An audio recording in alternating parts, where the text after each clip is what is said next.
Yo, what's going on, everybody? Yeah, season 2. I'm back. Yeah, man, it's been a hell of a ride. Um, Starting a podcast, and when you're doing a podcast on your own and you're doing it out here, it's a lot of work, a lot of things go into it. Taking consideration how you're gonna market it, how you're gonna put it out there. But I'm happy to say we're back for season 2. I am excited to also say that on this episode, which is episode 19, season 2, I got my man Darrin Chandler, who is an amazingly smart brother, but he's also very, very, very business savvy, and he's a really good realtor, by the way. If you're looking for a house out here in Jersey, you might want to hit him up. But he's just a really good dude, man, and I've always been very aware of this dude's ability to understand things from a business sense and to make moves on a business level. He's always been a guy who at a young age, I could tell was always like, okay, so how do I flip this and make money? And he's not a person who believes, I think he's a person who believes in work. It takes work to get something done, and he's not afraid to get his hands dirty and get things done. So, and you really be hard-pressed to find somebody to say something bad about this guy, man. He's one of the really, really good dudes that you're going to meet in this world. So, with that being said, man, I hope you guys enjoyed the show, man. Thank you to everybody who's been supporting, as usual, man. And, yo, I'm glad we're here. Like, season 2, we here, B. We in the fucking building again, all right? So, other than that, man, you guys take care. And please make sure you tune in and enjoy the show, all right? Peace. Yo, what's good, everybody? Listen, I'm back. Season 2. We're starting this time around, my man. Liz, let me tell you something. It's been crazy, man. I appreciate all the support from season 1. We're starting out season 2. And in this season, we're going to get to a lot of people. We're going to do a lot of different things. We're going to talk to a lot of artists. But we're going to kick it off right with a serial entrepreneur, a serial hustler. And they even got my man Darrin. Now, let me tell you about my man Darrin, a.k.a. Darrin Chandler, a.k.a. Hustle Man D. It's just like this. I met this dude years ago. And when I met him, I didn't know who he was. My man Ron put me on to him. I'm putting my artists on who I was managing at the time. Shout out to Doug Work. And we were doing his listening party. And we were doing it uptown. And it was not uptown. We were doing Harlem. Yeah, Harlem. And we doing it at the bowling alley. And I didn't know who this brother was. But now we going to check it out. And I met this dude. And when I met him, he was like this tall, slick dude talking, but he was like very humble. He didn't come off like, listen, he didn't give no crazy pound and stuff trying to assert himself and nothing like that. He was just like, yo, this is what I do. Very confident guy. And he's honest about who he is. And that's what I got from the dude. But what I got the most of him, after I got to know him down the road as life went on, is that you're going to be hard-pressed to meet somebody who doesn't like the dude. That's number one. And number two, he has morals. He sticks to his game, and he's about his hustle. And I appreciate homeboy because no matter any time I could be in my worst or at my best, he's still the same person. He never changed up. And that's a very rare thing. So, everybody, man, welcome to the show. My man, Darrin Chandler, a.k.a. Hustle Man D. I might need to pay you to just, when I walk in the room, introduce me. You know what I'm saying? Do the floating walk? Yeah, you know. I like to be in the shadows. Like, yeah, he spoke for me. You know what I'm saying? We here now. Yes. You know? I got you, my man. I got you. Now, everybody, introduce yourself. Tell them who you are, what you've been up to, who's this guy, man. Tell them who you are, bro. All right, Darrin Chandler. I'm a junior. I got the same name as my pops.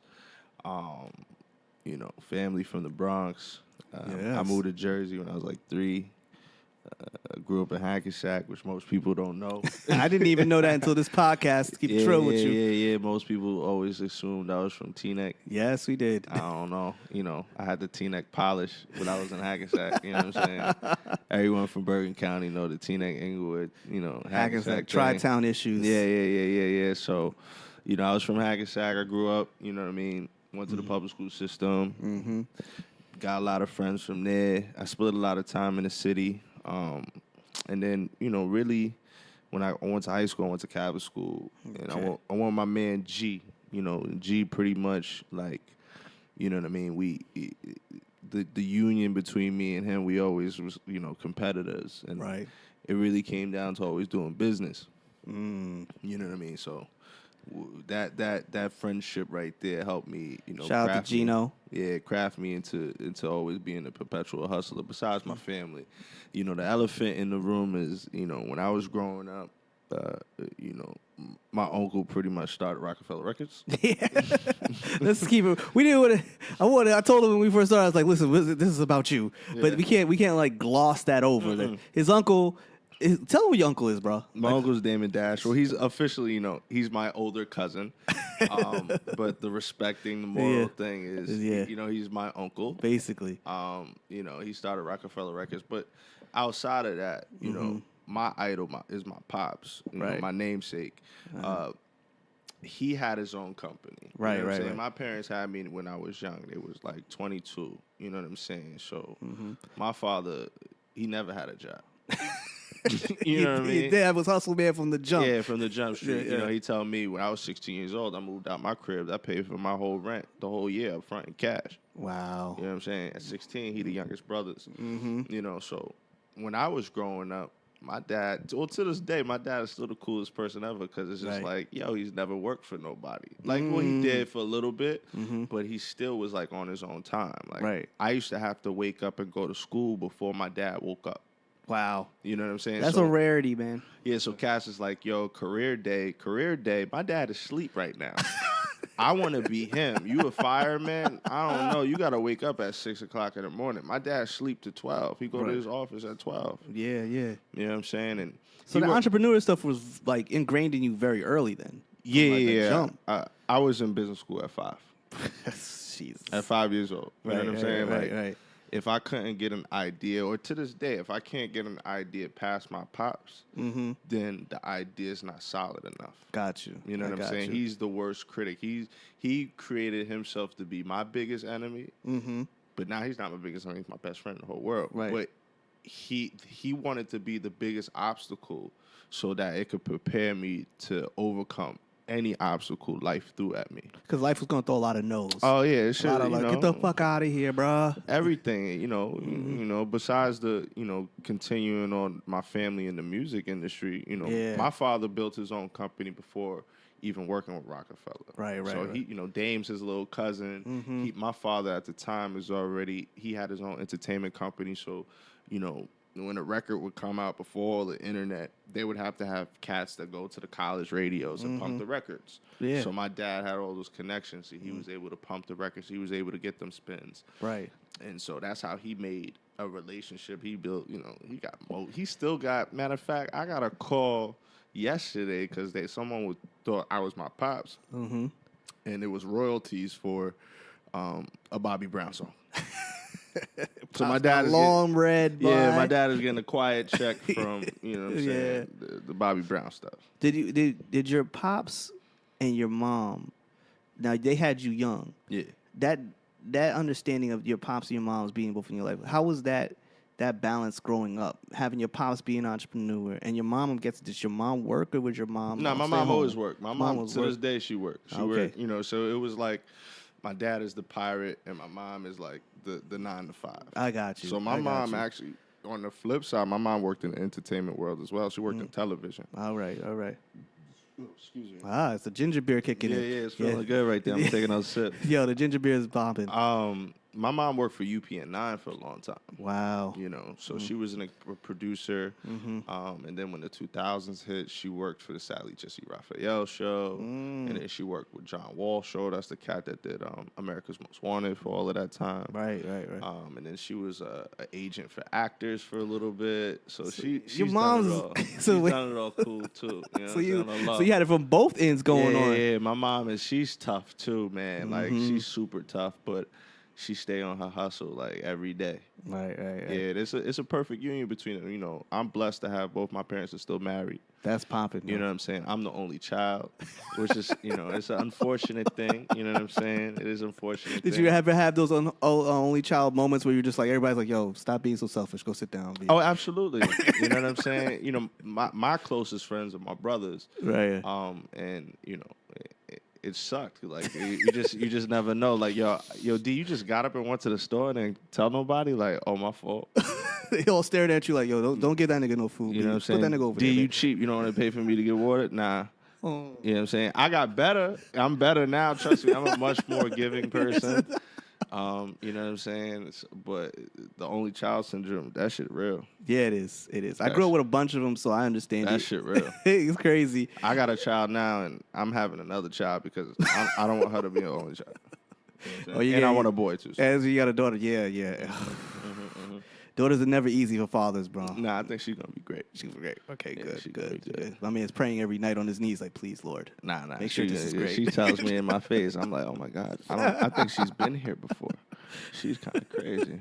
So growing up, you got your mom, you got your dad, so you got a strong influence about being independent as a black man. Yeah. That's coming up. Mm-hmm. These days, how do you feel about black men in general growing up? Do you think this things are not going the way you would like it to be, in other words? Oh, man, you just went left.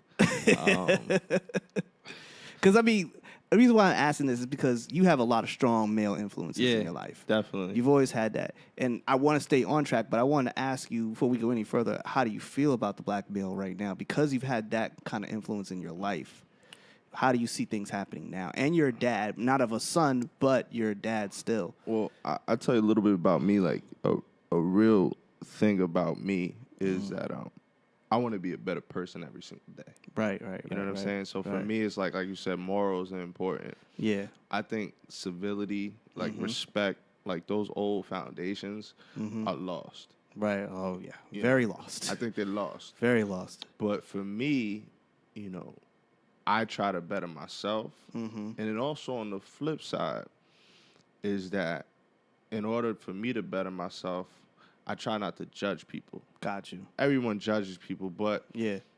I can't judge a person for their lack of perception. Right. So I just think that we have a lack of perception. We got a heavy lack of perception. I think,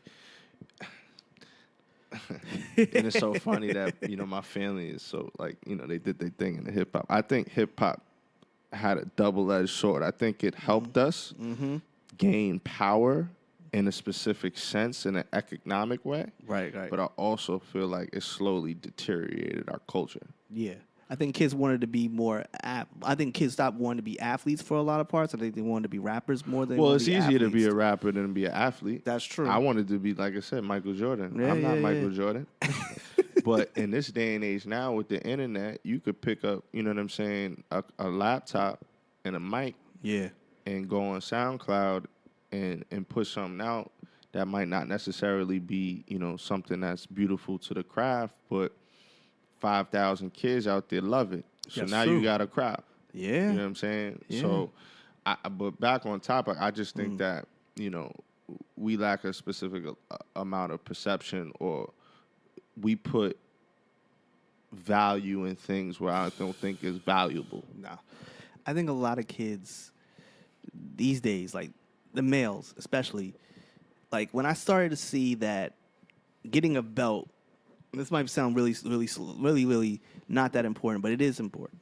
When I started seeing that you got a nice belt, your belt is nice. It might not be some brand name belt, and kids would clown you for not having a brand name belt.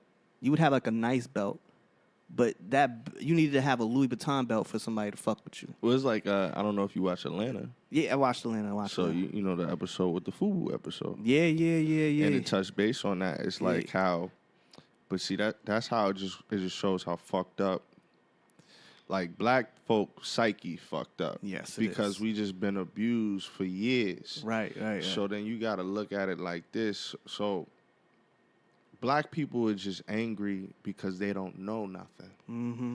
All they know is anger and fighting and pain No and resistant. But which I also try to flip that, and I would never want to be nothing but black, because I know that if you throw anything at me, I can overcome it, because my people we still here. Yeah, you ain't get rid of me yet. Yeah, You you know can't get rid of us I'm that easy. still Yeah, here, yeah. birth of a nation. Right. You can't stop me. Right.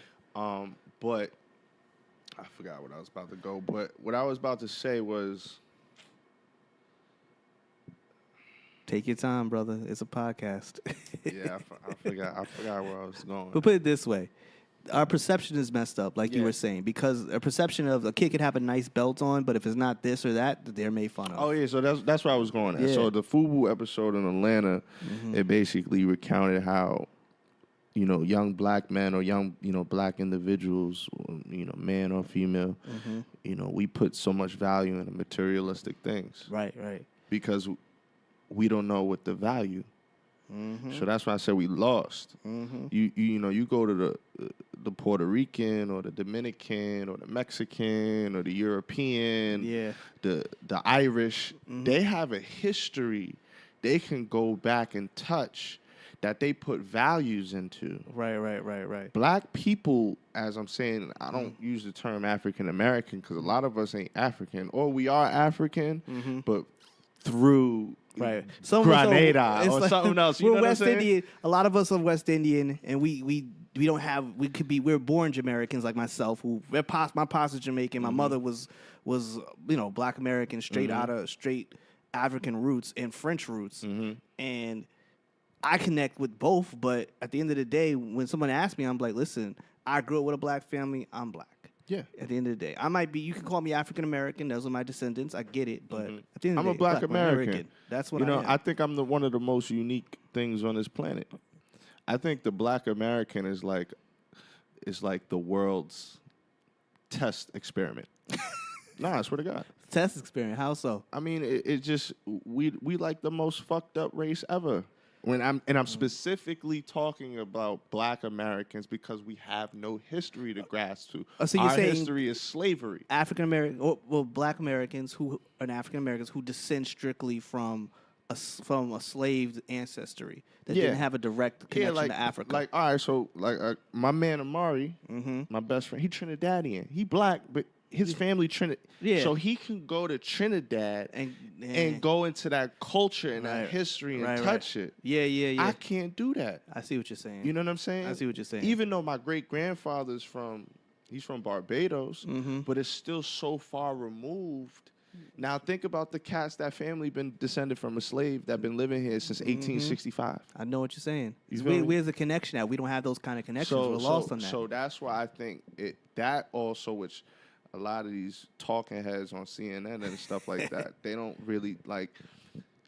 A comedian said it. He was like, slavery ended, and then what you thought it was just like a clean shit, and you didn't have to wipe your ass. Like this residual shit that happened. You know there's a lot of shit that has progressed on from segregation to slavery to us now. Yes, and it's a lot of stuff that black people have to unpack. And a lot of people are scared to go and talk to psychologists and talk to them about that because we hold on to a lot of shit. I said black Americans. All black Americans have PTSD, whatever. PTSD. Yes, I think we all have it. A lot of people say that shit. And black people, again, like we put value in the wrong things. Most black, it's like taboo to be like, I'm going to the psychiatrist to talk. Well, we value, look, back in the day in the 70s, they valued a dude with the Cadillac, right? As time progressed on, we ended up valuing the dude with the Escalade at one point, right? And tough, the cats want to be gangster, they want to be tough. And then eventually we started valuing the guy with the Range Rover, thanks to Hove. Yeah, you know what I'm saying? So at the end of the day, we value materialistic things. Not saying that every culture has their same people. They got their itises in all the cultures because I know Dominican people say, "Oh, they got the itis." No, they love there. it too. Everyone wants to keep up with the Joneses. Yeah, but like that is what our identity is keeping up with the Joneses. That's our identity, and that can't be our identity. No, it's the wrong thing. We need to pull back. Our identity needs to be our culture, and we need to develop our own culture. Well, our own culture is we can't change our culture. Our culture is and if you look at how the politics is, how they be like, we don't want identity politics. No, we need identity politics. Right. I can't be racist to say that Black Americans as a race in this world, your biggest export is business. I mean, not business. Excuse me, is entertainment. Right. Yeah, it is. That's our biggest export as a culture. So when you go to China, that and soul food though. So China, they got the manufacturing down, right? Yeah. So that's not racist to talk about that. That's real. That's how they are. You know what I'm saying? Germans, they make really good cars and really good beer. You feel me? Like they have massive amounts of shit that just is good. Period. When it comes in that area. Yeah. And Europeans, I understand that. A lot of people have different sets of cultures. I remember I was hearing about this one podcast I listened to, the guys were like, this one guy was like, listen, back in the day, he was like, it is Joe Rogan's podcast, by I mentioned. I like Joe Rogan. Yes, he keep it real. He keeps it so funky with people. Yeah. I'd be like, damn. Nah, but you gotta like that sometimes. Yes, I like it. I like the way he. And does he might it. kick you in the head too. That too. Yeah. He can do that. And he was talking about like, listen, I'm Sicilian. Mm-hmm. At one point, they didn't want my people here. The Irish people at one point they didn't want them here. Black people, you came here like you didn't have a choice, and they still don't want you here. No, they never right? wanted you here. They were like, damn, when they passed the law for them to not to be slaves anymore, they're like, damn, how do we get rid of this whole entire race that we don't want on this planet, like on this joint? Build more jails. Yeah, but build more jails, police system, like all of that is history, and that's where it started. Like exactly, and it is just so funny that you see people to this day like racism don't exist. And here's a big thing for black folk too. It's a double war, and women fight a triple war. Yeah, they do. So the double war for black men is that yes, racism exists. Yes. We acknowledge that. Yeah. But two, you can't say that that's the way. You can't have the victim mentality. No, you can't. Just like the Candace Owen, if you ever looked at her. Yeah. With Kanye. Yeah. She's half right. You know what I'm saying? She's half right. Yeah, she's half right. But the others, like the whack side of her, like you can't, when I go back to judging people, you can't get mad at people for their lack of perception. You have to just try to help them wake up, right? So you can't sit here and tell black folk that racism it doesn't exist anymore, and the reason why you're not popping is because of you, and you have a victim's mentality. You can't just ram that down a person's throat. Nah. What you have to say is, yo, racism does exist. Trust me. Like, I get pulled over all the time. I get off, when I speak to them because I be so calm. But come on, brother. You pulled me over because I was black. Or come on, lady. You're not going to give me that job because I'm black. It's all I've been good. there. I've been pulled over many a time just doing nothing. Racism exists regardless of your skin tone, whatever color you are. Yes. Racism can exist for a person that's Indian, and racism can exist for people who are Asian. They just had that thing where I think one Ivy League school was like setting the bar higher for Asians to get into the school. Well, yeah, because they just mass smart. And I was just sitting there like, yo, that's just crazy. Well, they also bred, like, again, back to values. You look at, like I know a bunch of Asian people, and like, I remember going to college, University of Maryland, my first year, and just meeting whole different types of cultures and living closely with them. And you see how tough their family is on them. It's real. You know what I'm saying? So, and that's what, again, Well, that's the phrase Tiger Mom comes from. So we lack that. Again, putting values in materialistic things. Black people want to be rappers. They want to be DJs. They want to be photographers. They want to do anything. They want to. Back in the day, everyone wanted to be a promoter. Let's segue into this. Hold on now. We're talking about school and black people wanting to be things. Now, you went to what school you went to? I went to 3 different colleges. You went to 3 different colleges, but Yeah. but first I went to thing. University of Maryland, College Park. Okay. And I remember Bill told me he went to high school with you. My man Bill the Yeah. billionaire. Shout out to Bill. Yeah. And you went to high school with him. Now, what school did you go to? It was High school. High school. Parents Catholic. Private Catholic.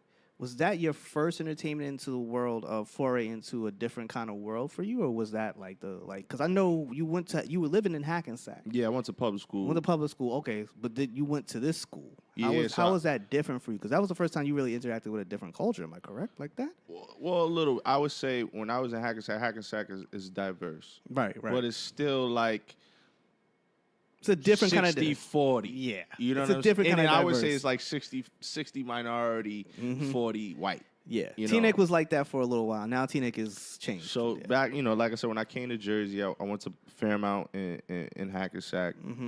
I was president of school back in the day. You know what I'm saying? I was always like Barack Obama. I played Martin Luther King in the play.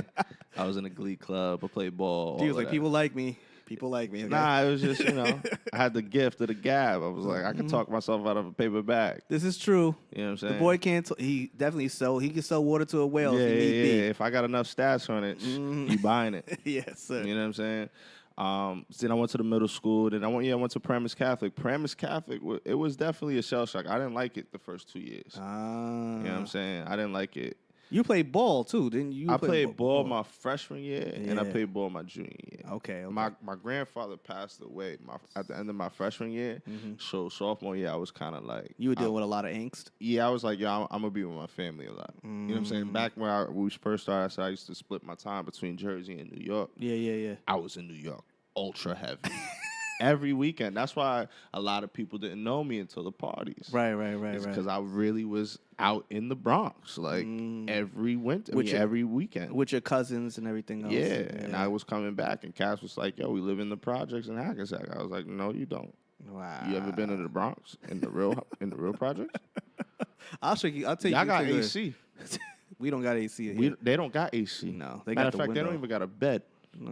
You know what I'm saying? Like, yeah, like this is y'all look good over here. Trust Certain me. parts of the projects back in the day, Y'all the look Bronx, good, man. really fucking like, bad. appreciate what you have over here in Hackensack. When you so at that time you're in the PC, you're going back and forth, and you're seeing that dynamic between rich and poor, Yeah. and you're learning. I'm guessing you're getting the hard lesson in life that not everybody lives like you. No. And, Yes. and you're getting that formulation in your head, like, yo, I don't want to be like this. I love my family, but I'm trying to be over here. I'm trying to make something happen for myself. Did you start getting the inkling of a drive for you? When did that entrepreneur thing start to kick in for you? Did it kick in while you were in high school, or did it kick in like after? Nah, I kicked in when I was in high school. You know what I'm saying? I was like money. Yeah. Like, you know what I'm saying? So in high school, like, That's when you matter met of fact, G. You met G. No, I knew G. I knew G since I was like 5. Okay, so you knew G way before. Okay, yeah, okay, I actually went to Catholic school, kindergarten and first grade. Okay, I met Gino in kindergarten. He's still, that's like my brother. You know what I'm saying? He's the closest thing that I have a brother. Right. I hate him and I love him. You know what I'm saying? Shout out to G. I was selling, actually I was listening to one of your podcasts. You was talking about back in the day, if you would get the CD early, you was the man. Yeah. So, all right, going back, rock. I had the juice. Oh, I had the big juice. Yeah. You know what I'm saying? So a lot of cats didn't like me. I wasn't, you know, it's funny back, you know, you find out in school, cats found out that Damon was my people. Okay. Wow. So in like the 7th grade, so in middle school, cats found out I was kind of the plug. What circle? What year was that around? What year was that around? That's volume 3. Oh shit. Things just started getting heavy for Jay around that Yeah, time. yeah. Big pimpin'. Yeah, it was blowing. That was I was big. like in the 7th grade. Yeah. And it was like, I remember looking at my dad, like watching Big Pimpin' on the television. I turned to my dad, and my dad, vice president, A&R of Rockefeller Records at the time. Right. I'm like, this is what y'all doing? You just became self-aware at that point, I Yo, guess. this is what y'all really doing? I want to be you. You know what I'm saying? Right. So You're a 7th grader telling your dad this, and your dad's probably looking at you like, boy, you don't even know where it's got to go. In the 7th grade, my dad is 32. I'm 31 years old right now. Right. So I'm like 12, you know what I'm saying, Yeah. 10 years old, whatever, 12. My dad like 32, Right. 33 years old. Mm-hmm. So he's chilling like, oh, yeah, we popping. Yeah, You know what I'm saying? he's in that motion right now. Yeah. That shit is moving right now, man. So I was the man. I would get the joints early. I'm talking about a week and a half early. Shit. I got the joints, the promo CDs. I would get them always early. Yeah, because know that's what I'm what, saying? man. So Cass knew, and I would always have the brand new Rockaware you never seen before. I used to just go stay at Dame's, and he would just give me like 5 garbage bags of clothes. Was he always that aggressive Yes. when you were around, even when you were young? Wow. Yeah. You had to see that when you were young. How did that affect you, like seeing him being so aggressive, being as a businessman now? I mean- do you think you'd pick up cues from him then? Oh, or- absolutely. He's given me some of the hardest lessons too. You know what I'm saying? Right, My right. family's a tough family. Right. I remember when they was like in the closet. I remember when I first met all of them. You know what I'm saying? I was super young. My dad was like, yeah, they trying to get their thing off the ground. Mm-hmm. You know what I'm saying? And then to see them on the yacht and Big Pimp, you know what I'm saying? Yeah, So I it's was a whole like, yo, different to story me, right like, there, B. To me, excuse me, I'm looking at it like, yo, I'm living in Hackensack, but damn. You know what I'm saying? He's my family. Right. That's just crazy. Jay-Z is he's you know what I'm saying? he's God MC. Like, he's one of my gods. Like, you know what I'm saying? His lyrics are scripture. Like, Right. I listen to his joints every night before I go to sleep. Right, you're picking up knowledge. You don't even know you're picking up knowledge. So I still go back to Jay's old records now when I'm riding around and I listen to them. I'll be like, damn, I didn't even pick that up yet. Now I understand even more because I'm older, obviously. So when I was like young, like I would say I really got into like trying to hustle in high school. But before that, when I was still in middle school, it was just like I was like a really huge fan. And it was like, to me, it was just like, damn, like I'm related to this. Right. But I was like not in it. Yeah. So cats used to be like, they thinking like, yo, you going to hang out with Jay-Z next week? And like, yo, bro. Like, Did you ever milk it? Did you ever milk it to your advantage? I had to milk it. Yeah, I milked it to my advantage as I got older. You know what I'm saying? That's how you gotta do it. Shit, I would have done the same shit. Like, fuck that, man. But speeding up to high school, I used to get like the merch. Okay. So Rockaware, Rockefeller merch, calendars, state property, dog chains, all of that. I used to sell it. Nice. So you got that taste immediately. Sell it out my locker. And my man, that's how me and my man Amari got really cool because his pops was like the accountant for Rockaware. Wow. So my pops and his pops was like, yo, I know you might, you know what I'm saying? So me and I remember seeing like, yo, you know, you go to Catholic school, wear a uniform, but dress down day, you got to put your freshers on. I see, a Rockaware that I ain't never seen before. Like, yo, this cat got the joints. So that's how we got in. So that's how he's like, yo, this is my man. You know what I'm saying? That's dope, Oh, yo. it's my cousin. That's my guy. Fucking dope, you know what I'm man. saying? And he got a jumper too. Yeah. We good. He was short back in the day. Now he Fuck out of here. He was short. Yeah, Amari's tall as hell. Yeah, Amari like 6'5". Yeah. When I met him, he was like 5'4". Yeah. No way. That's crazy. Yeah, that's my man. You got a hell of a growth spurt. Yeah, Fuck my life. Yeah, crazy. Crazy. It still freaks me out to this day when I see him. I would. If you knew him for that long, shit, that would weird me out too. Yeah, I seen him a couple of days ago. I was like, this motherfucker's mad tall. I want to slap him. You still my man though, but you still my man. I'm gonna have to super uppercut you like Ryu to get you right. Now, when you were going to school. You were hustling and everything. Now, tell me, you graduated high school. Yeah. Now, what happened after graduation? Because most people, when they get into that taste of entrepreneurship, they go right into trying to get in. They try to go do something in that kind of field, or they go to business school right away. One or the other. Well, to even go back a little bit, I was about to say I was really smart. I was always in all my schools like top 10 student. Okay. Elementary school, top 2 student. Prem's Catholic, I graduated top 10 student. All right. Only black male on National Honor Society. Was that like pushed in by your mom? Your mom was like, "Yo, stop fucking around." Nah, I lived in a reward system, a house reward system. So you know, it was like ingrained in me early. Like, yo, if you get straight A's, you're gonna get the new Super Nintendo. All right, cool. So eventually, it just becomes like this is regular. Practice. You know what I'm saying? And it's just like one thing about me, I really never like to lose.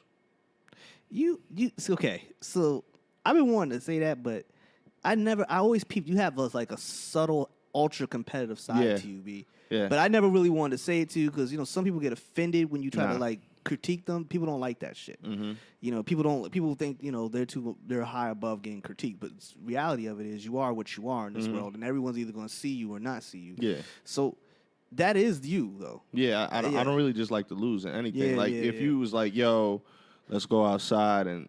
You know who has that same shit too? Billy. You and Billy have the same shit. I remember slapboxing with Billy. Billy's the same Billy had the longest shit. arms I've ever seen. He was one of the nicest basketball players too I've seen growing up. Yeah. But I just don't like in losing, like in anything. So, or if I decide to do something, I'm gonna do it the hardest. Yeah. Otherwise, what's the point of doing it? That's a good quality to have, though. Yeah. So it prepares you for the rough times. Yeah. So for school, for me, it was just like school easy. I'm supposed to get 100 on this. Right. And it's funny looking at these teachers. I remember in the 7th grade in a parent-teacher conference, and I had science. And the teacher really said to my mother, I didn't know your son was this smart because of the way he dressed. So from there, and that's like, again, 7th grade. Wow. I was just like, yo, you know what? Matter of fact, actually, I made the decision that I'm always going to destroy any stereotype that anybody has for me. Okay. So I could be the smartest kid in the room, but I could also go to the corner and chill with the corner boys. I can go go with my anime friends and know all the anime. I know all the movies, and I know all the business. I'm going to be who I am, and I'm going to break every stereotype. Right. I'm one of the most well-rounded people you ever meet. And 7th grade, you made that decision. Yeah, because it was just like, yo, sweetheart. I had like, not had that perspective in 7th grade. Yeah, I like- was too busy trying to figure out when the chicks were getting big boobs. Yeah, I mean, they were definitely popping in the 7th grade. When I saw those, I was like, you got boobs? Oh, Yeah. It was shit. crazy. In 7th grade, it was kind of getting lit. Especially in Hackensack. It was swimming in the water. But, yeah, it was just like, I'm going to break these stereotypes. So Okay. for me, doing well in school was like, they didn't expect me to do well in school. So I remember Paramus Catholic, they made me take the entrance exam twice because I aced it the first time. I got 100. And it was like, yo, you cheated. And I'm like, what? It was So you like, yo, experienced some heavy racism Yo, early. because I'm telling you, I've been published in the book, in the who's of American students in high school 2 years in a row. You know what I'm saying? Like high school entrance exam, they made me take it twice because they said I cheated. They made me take it again with a official it was just me in like a conference room taking the test with a lady watching me, and I got 100 again. Wow. So my freshman year in high school, I took softball classes. I took some freshman classes. You I took softball you classes. took AP classes. Those are advanced preps. Yeah. Yeah. I was in geometry and all that freshman year. Like, How the fuck? Geometry? yeah. Those And I took motherfuckers- geometry in the 4th grade, though, because I was in an advanced Fairmount class. Geometry to this day, I'm still staring at the shit like, what? That's why I could hit my good backboard shot. Geometry. I wrote a report on it, geometry and You basketball. got your Tim Duncan on. Timmy's like, yo, if I hit this on a 40-degree angle, this shit's gonna Every pop. time. Every time. Every time. Yeah, so you breaking the stereotype, man. That's dope. to this day, that's very important. Like, I still want to be able to walk in the bank and have sweatpants and some nice trainers on, and have you already know. You know what I'm saying? Like, I walk in here, and just because I'm dressed like this, you still gonna have to treat me like a person that walked in here with a Ferrari and a Rolex. And you know that, and I want to when I pull in there, my watch is worth Yeah. way more than everybody else's in there, but I still got the bummy swag on. Yeah, I'm chilling. And the teller addresses me as Mr. Johnson, Yeah. not anything else. Yeah, don't call me sir. You can call me Mister, though. Yeah. You know. Mr. Chandler? Yes, yes. Would you like that in 20s or 100s, sir? I would like it in hundreds. And if you can you give me a cup of coffee? Yes. Because I'm doing big business here. That's how it's gotta be, man. That's how it's gotta be. So yeah, that was definitely very important. That 7th grade story. That's good, man. Now, when you left school, you left high school, you went to college. Now, you mentioned earlier, you went to 3 different schools. Yeah. Only person I ever knew that was my boy Lloyd. Uh-huh. It was for him. He was gonna end up going to 3 different schools just Yeah. because just the way his system was set up with his family and everything. Okay. How did you end up going to 3 different schools? All right, so I played ball in high school, my freshman and junior year. Yeah. And then after basketball season, junior year, my dad got me a car. Okay. You know what I'm saying? So I was going home early, like, yo, this is whack. You got a car. Yeah, this is whack. This Now- is super whack. So I actually started running track. Oh, you ran track, son? Yeah. Would you run 100? I ran the 4 down. 4 down, nice. Yeah, so my first year running, I was pretty good. And in my second year, I was like, they was like, yo, you coming to play varsity basketball? And I was just like, nah. Did you see the women in track? Yeah, that's why. Look, I met my wife at a track meet. Get out of here. Yeah. All that time ago. Yeah, we didn't date or anything like But that. it was just like you knew her at that point. Like you Yeah, just I was met like, her. she's fine. Okay. And kept You know moving. what I'm saying? I asked my man about her because she went to Bergen Academy and, Bergen Tech, same thing. He was Right. like, yo, she got a boyfriend. I was like, damn. I said the way I was like like- Jay. Yeah, I was like, yo, if I ever get a shot, watch what I do. Right. 10 years later, I got a shot. 10 years. Yeah. Talk about. Or like That's 8 years. crazy. Yeah, like 8 years later. 8 years. Don't matter. It's still that's still past the Yeah, margin got a line. shot. 5 years. Most people don't even remember people after 5 8 years. years later, I got a shot. Took it, Yeah. and it was over. But yeah, that's why I was like, I'm not playing basketball. Well, one, I don't blame you at all. basketball is a team sport, and there's a lot of politics in basketball, Yeah, oh, especially yes. Catholic school. Oh, yes. It's a whole lot of funny business going around. Every day. You know what I'm saying? So track is an individual sport, Yeah. and I'm nice. Right. So And he has the I'm only like, child all right, syndrome. and I probably only child syndrome. So I'm like, yo, in basketball, I know I'm probably gonna have to come off the bench, but eventually I think I could start. Or yo, I think I'm top 3 in the county right now. I'm gonna do this. Right? I'm gonna do this. I know I can win. Yeah. So I did basketball. I ran track. My senior year indoor track. I come in 3rd in the county. Nice. In the 300, I was 8th in the state. Sweet. And then my sophomore, in the spring season, I came in 2nd in the county championships by .02. I was so burnt. I'm still burnt to this day. It's never the ones you win. It's the one you lose that sticks with you, right? It's funny because, it was like late. Like no one, like people were like, oh, like in the papers now, my name's in the paper. Yeah. I was like a late bloomer because I started running track late. So my friends started paying attention. They're like, yo, D, you nice. You know what I'm saying? And they were there. And I'm like, damn, I lost. I mean, I came in 2nd, but I lost. You feel me? Like, I lost. You still going to be on the podium. That's what matters. You going to get that bronze or silver medal or whatever. And I beat the dude the week before. It killed me. He had some extra juice. I don't know. He had the juice. But yeah, so I leave Paramus Catholic. I go to University of Maryland. Oh, yeah, peep game. So junior year, I also get accepted. I was talking about being a good student. I got accepted to this minority program where they only choose 300 kids, minorities out of the whole country. Nice. And they send 30 of the kids to each top 10 business schools in the country. Okay. So I was in the 300. Shit, so you go to Wharton. I went to UNC. I went to UNC for a month. I stayed on campus in between my junior and senior year that summer. So I always wanted to go to UNC because of Michael Jordan. Of course. Who doesn't want to go to UNC because of these reasons? I mean, also Vince Carter's. Yeah, it's the Tar Heels, bro. Yes. Powder blue. I used to love powder blue. Listen. You know what I'm saying? Blueprint. That's what I'm going to say. So also when I was growing up, my grandfather, my mother's father, he lived in North Carolina. He moved from Harlem. He moved to North Carolina. So I used to go to North Carolina a lot. Right. So I was like, I want to go. This is my dream school. So I did the lead program.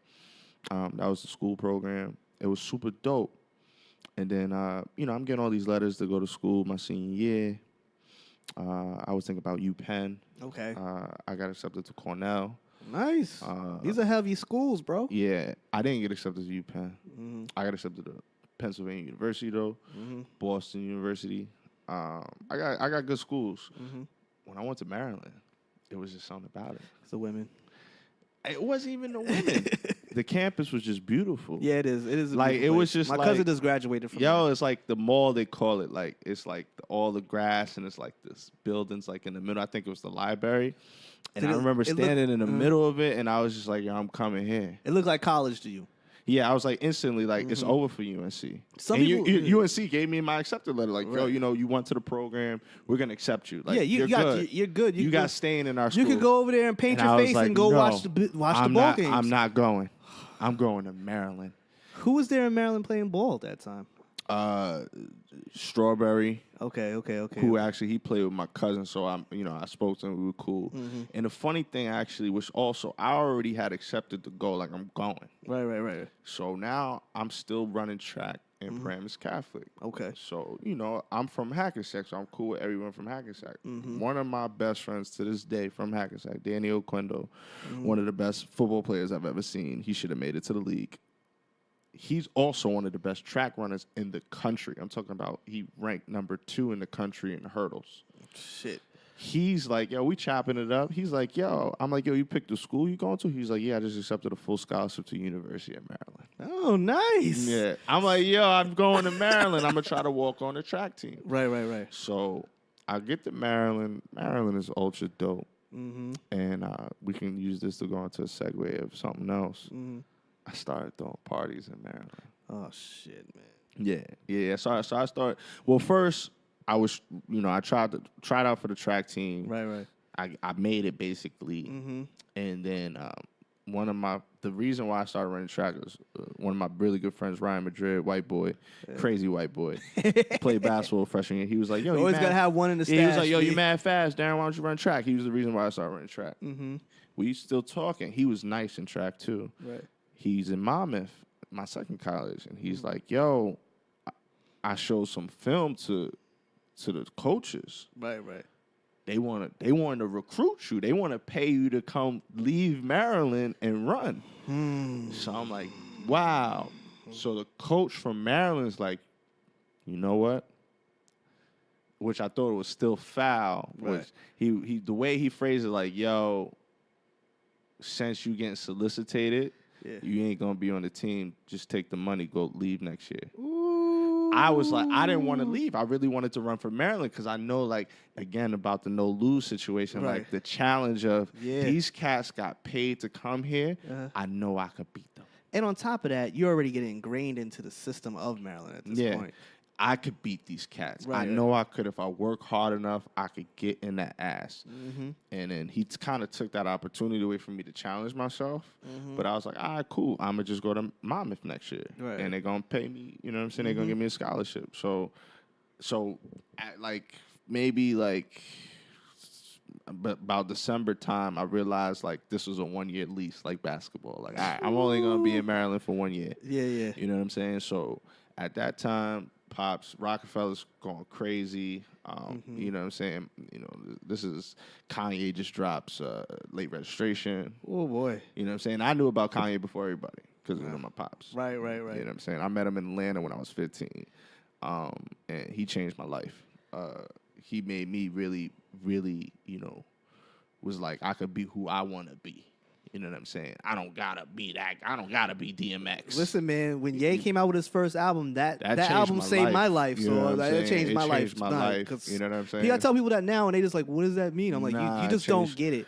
Back then, hip hop was like, black men were we were loose for idols at that point. We were like, our idols were Jay, and Jay was a dope boy. Don't get it twisted. And Jeezy and all these people, they were just, everything was about, listen, if you ain't in that game, you ain't doing shit. And the only way you can measure yourself as a man. Yeah. And then you realize when Kanye came out, he made it cool. Like, look, Yo, it's okay. I'm in a polo. Yeah. I got a backpack on. Word. I'm fresh. You know Listen, what I'm saying? it made it okay just the to be collegiate you. look. Yes. You feel me? Like, yes. and that's why so he made me like, I was like, yo, I'm good. You know what I'm saying? Right. I'm super good. You didn't have to be in a long ass tee, baggy ass pants, Nah. and Air Forces to make Even yourself though feel that like was a- popping, because we Right. always still rocking that. Right. You know what I'm saying? And even Right. at the time, because I think my Maryland year was like D4L, like, and Soulja Boy started really popping. Oh my God, Soulja Boy! Soulja Boy's run was one of the greatest runs ever. He's still a legend to me. Legend. He's super legend. Legend, because of the shit that he popped in. When I tell you he was the first viral to me. First person to go serious viral. He is the first viral. Yeah. I would say him, and then what was the other cat? I forgot. He had like the super, like the single. I forget.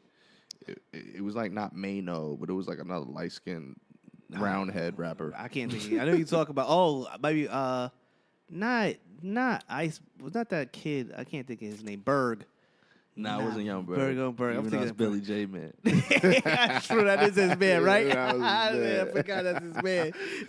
Shouts to Billy J. Word. Shout out to Billy J. Matter of fact, let me give a shout to Billy J. Billy J is the only cat from Bergen County, really, that made it in the music industry. That's damn for sure right. That's for sure. So I give him his props every time I see I it. give him that because you know what? And my man JY working hard too. I saw him. I remember seeing Billy back in the day. I'm talking about back in the day. Like, we're talking right after 9/11. I saw him grinding it out, he had to rent a car with people, grinding it out, fresh out of high school. I want to say 04, 05. He's grinding it out, and he's up there trying to get some stuff. Yeah. And he's like, yo, man, I got to do this I'm doing this with these people, man. They renting these cars. I got to go out and get these cars. He's the only cat I really know. Yeah, man. He's been in that game for a long time. Fought his way in and really made it happen for himself in the music industry, the back part. Yeah. Not the talent part, front part. Shout to, DNR and Spin King. Right. We'll get into that too. Yeah, we're going to get into that too. Know, but on the back part, Billy J. Billy J. Now, you go to Monmouth, right? Yeah, So Maryland. Left Monmouth. So after I realized I wasn't gonna run track, I was like, I'm gonna just party the rest of the year. Yeah. So I'm gonna get decent grades. Right, you know right. what I'm saying? This is a layup. There's 600 kids in my economic class. I'm gonna figure a way. Yo, we gonna make a system for everyone to pass. You know what I'm saying? So we gonna make it work. So Rockefeller's super popular right now. Pops is like, yo, I'm coming home. I come home maybe like 4 times in a year. Pops is sending me back with some cash. You know what I'm saying? Yeah. So, I said my man Danny starting wide receiver as a freshman on the football team. if you ever been to a real college, football It's is king. different. It's different. Basketball, cash, y'all, nope. Football is different. So now my man is on the football team. But see, And Maryland's a basketball school, so I'm almost yes, surprised you're saying that. no, it's football. Maryland, I mean, the basketball cast, they got it. You know what I'm saying? Everyone got their level. But when the football player walks into the groupie-ish. party, it's a whole nother Yo, level. I had male groupies. Like I said, my man Danny's my best friend since the 3rd grade. Yo, and like, they football cats got their own table. I could sit at the table because Danny's my guy. Like I'm his only connection to the regular world. Wow. So, you know, and the funny thing is when Maryland's campus is like 4 square miles. It's huge. It's like a half an hour walk from each corner, right? So as a freshman, you all get thrown to like the north side. It's like the projects. No AC in the dorm. It's all bad. I got accepted. Niggas in the hood. Yo, I got accepted into a special program because of the grades. So I was on the south side, the nice side, the upperclassmen side, where all the classes. Niggas in I got Martha's Vineyard. AC. I'm at damn near Martha's Vineyard. Yeah. I got AC in my joint.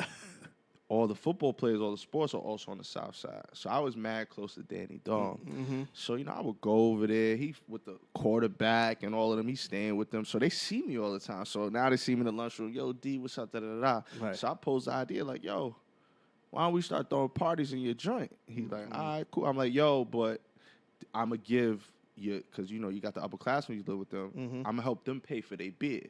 Okay. Just to make it cool. So I'm You gonna always pay. D working the angles, boy. Working the angles. We good. Yo, tell them get this stuff and tell them to get their extra stuff for themselves. Don't worry about it. Yeah. Yo, but I'm gonna charge people at the door. Okay. Don't mess with that. Right. Cool. So I'm making my money back. I'm passing around big bottles of liquor. I'm getting super twisted. Yeah. I was throwing parties. So that's why I look at it sometimes. If it was a different universe, I would have probably been one of the biggest promoters in the DMV area. My thing is like, because I would have started it early. and I'm gonna keep it funky with you. You could have been Kenny Burns. Yeah. I look at that dude. Shout I out to said Kenny. that could be you. Kenny used to work with my pops, too. That's crazy, Yeah. man. That dude. That I say to myself sometimes, I'm like, I want to be Kenny. He would be the prototype. That would be a he's super dude, too. yeah, Super cat. because super cool cat. I gotta give it to him. Lifestyle specialist. He's a legit move maker. Like Yeah. I don't give that props to a lot of people, but with him, every time you see him, he is in that spot. Well, you got to look at it like that's also a talent. Yeah. This You know is what I'm talent. saying? It's a major I talent. always to have wanted to that. be the most interesting, boring person ever. I never even heard that. It's Yeah, straight like oxymoron. for me, like I honestly, like you said, in the opening that, yo, like he's a humble dude. Like I'm a regular person. Yeah, you are. I just know mad interesting stuff. And I want to be in an interesting spot too, but I also want to be regular. If you had, listen, in your lifetime, you could have been, because you were there in that age when blogs were popping. Had you started like your lifestyle blog or Yeah, started a lifestyle vlog, Yeah. you've been huge. Yeah. You've been huge. Because I look at the cast like that got the good programs, and you know, we'll go back into it. Yeah. I could have, you know, I could still do it. Of course, you can still do it. It's not Yeah. saying that you can't do it. It's just You had moments. it's a lack of perception. Yes, it is. You know what I'm saying? Yes, at it is. a specific point, I had a lack of that perception. So you're in Maryland. You start the party. So Yeah. you're getting a taste of the full-fledged entrepreneurship. Because now you're out there. Yeah, I'm out here. You're out there now. Like there's no going back in. The cat's out the bag. He's the plug. You know what I mean? So you're moving. You got your thing going there, and now you go to Monmouth. Yeah. By leaving that, you left that and you go to Monmouth. Yeah. What Shell was- shock. I was Shell gonna ask shock. you how that transition was. That must Yeah, have been shell something shock. else. It was shell shock. It was Because you're back here. yeah, back in Jersey. Yeah. So I switched gears, you know, and I took basically a year off of running track. So I got to get back in shape. But, you know, you young. Yeah, you I'm think 19, like, I can get back in shape. And it wasn't hard. I got back in shape. You know what I'm saying? Like maybe like my third or fourth race, I matched my fastest time in high school. Okay. So I was just getting naturally bigger. You know what I'm saying? I used to be really, really skinny. You know what I'm saying? So I'm just getting older. But, oh, my God. It went from being 30,000 people on campus to 5,000 people on campus. So it's like I'm back at high school. So it's a small ass So community. Everybody instantly, on there. I hated Monmouth. I hated it. My sister went there too. My sister I graduated hated from down it. there. I Why don't hated you buy it. the beach? Yeah, but it's a whack beach. Okay. You know, I was privileged to travel to Aruba and Mexico and all of that growing up. I knew how to swim at 3. Wow. I advise anybody that can't swim, when you have children, just throw them in the water. They'll learn how to swim. Yeah, I'm gonna. It's a fear thing. Right. If you don't fear water, swimming is the most easiest thing in the world. I gotta do that So myself. my interpretation of a beach Yeah. is not The Jersey Shore? Is not West Monmouth. No, they got some nice jerseys. You go to Belmar, super nice. The Yeah, boardwalk yeah. is ultra nice. You know what's crazy nice, but people don't really go there. What's that shit? Asbury Park. My Yo, mom goes it's there a lot. fucking nice. It's bro. nice. It's nice. So I wouldn't play that, but the beach right next to Monmouth was trash. Yes. It was. So I really never went over My there. sister went there, so I could definitely attest. Yeah, it was trash. But I threw everything all in the running. Okay. That first year, and then my second year, well, in between my first and second year, that's when Gino and Amari started the Chosen Royalty. So this was like the real like. Then they was like, "Yo, D, we need you to help." So Gino and Amari are out there. They're about to put themselves out there. They're about to jump off this cliff. They went their first year. They went to college together. They were roommates, so they were always together. And they both left Florida and came back to Jersey, so they were home. You know, I was Maryland. I'm at school. They were home. They back into town. Bullshit. Yo, we started a clothing line. You know, Amari's pops, like I said, he had the experience with the Rockaware. Right. And then he got some factories in China. He's dabbling in clothes. Amari's really fashionable. G's a hustler. So they was like, yo, let's do some clothes. And then again, they came with me with the academia. Like, yo, you could put it together, the business. You guys were like one of the first around here to do that. Yeah. They really go full-fledged in. I laugh quietly because I see everyone trying to hustle and do it. I did it all. Yeah. I dig You it. should call me. My phone is always open. I think people that don't call people that saw they did something, you playing yourself. Well, that's low-key hating. It's not, again, I think it's a lack of perception or it's a pride thing. Yeah. You need to call the person and say, yo, what were your pitfalls? Right. You know what I'm saying? Like, let me ask you some questions about this business because you may be able to help me or you may be able to partner with me. Right. And cut some of that change in. You know what I'm saying? See, even in me starting the photography business, I humbled myself. I don't know. I don't know enough to say I'm an expert man photographer. Crump, yeah, I got with Crump immediately. I was like, listen, bro. Your man Keenan. Keenan. I was like, teach me what I need to know, and they were all open hearted because they know. With me, I come to them with my hat in my hand. I don't come to them thinking I'm like, I know this, but when niggas need to ask me about some shit, whatever you need, you just got me. I got you. Boom. So. I always feel like, if you're doing something, you saw someone, especially from Bergen County to town, as we got older, all that Hackensack, all that shit bullshit. That shit is total bullshit, B. Don't let nobody play We're from Northern Jersey. Yes, right. We want one of the most diverse places in the country, one of the most bougiest, too. One of the best, though, culturally. Because we're so close to the city, but we also have the calmness of Jersey. It makes you a very good person. Yeah. I just we need to stick together more. Right. But yeah, we did the T-shirt company. We were popping. We were popping too. You know what I'm saying? You guys were definitely popping because your name. I remember when I started getting into blogging and working with artists and everything. Your name kept coming up. Yeah. It kept coming up like, who the fuck are these little niggas? We got the juice. Yeah, and I'm looking like, I don't know these little niggas. And then my boy was like, you do know them. You just don't know them. And I was like, wait a minute, all right. Yeah, we had the juice. We had the I think, well, like I said, the T-shirt company, again, it just started playing into everything, We started doing, the fashion shows, Howard Fashion Show. We driving to DC, and again, it's just the hustle, and that's where I would attribute to my man G. You know what I'm saying? He was one of the most when we were younger. He was determined. He was one of the most hungriest cats, and just be like, yo, they want us to go to Hawaii. Right. Can we drive a car to Hawaii?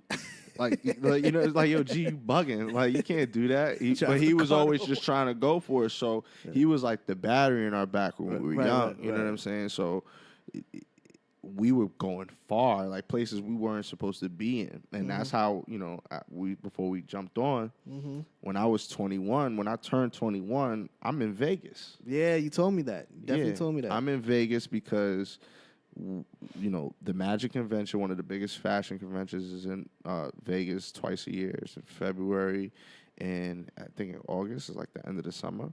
And my birthday's in February, so either go to the All-Star game or go to Magic.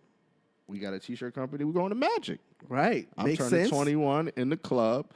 I'm walking in the club at 20, and the security guard's like, "Oh, well, you turned at 21." You know what I'm saying? Like, I'm really at that 21. Mm-hmm. Cats is 35, make a T-shirt company. I was 20 in Right. Vegas. Yes, sir. You know what I'm saying?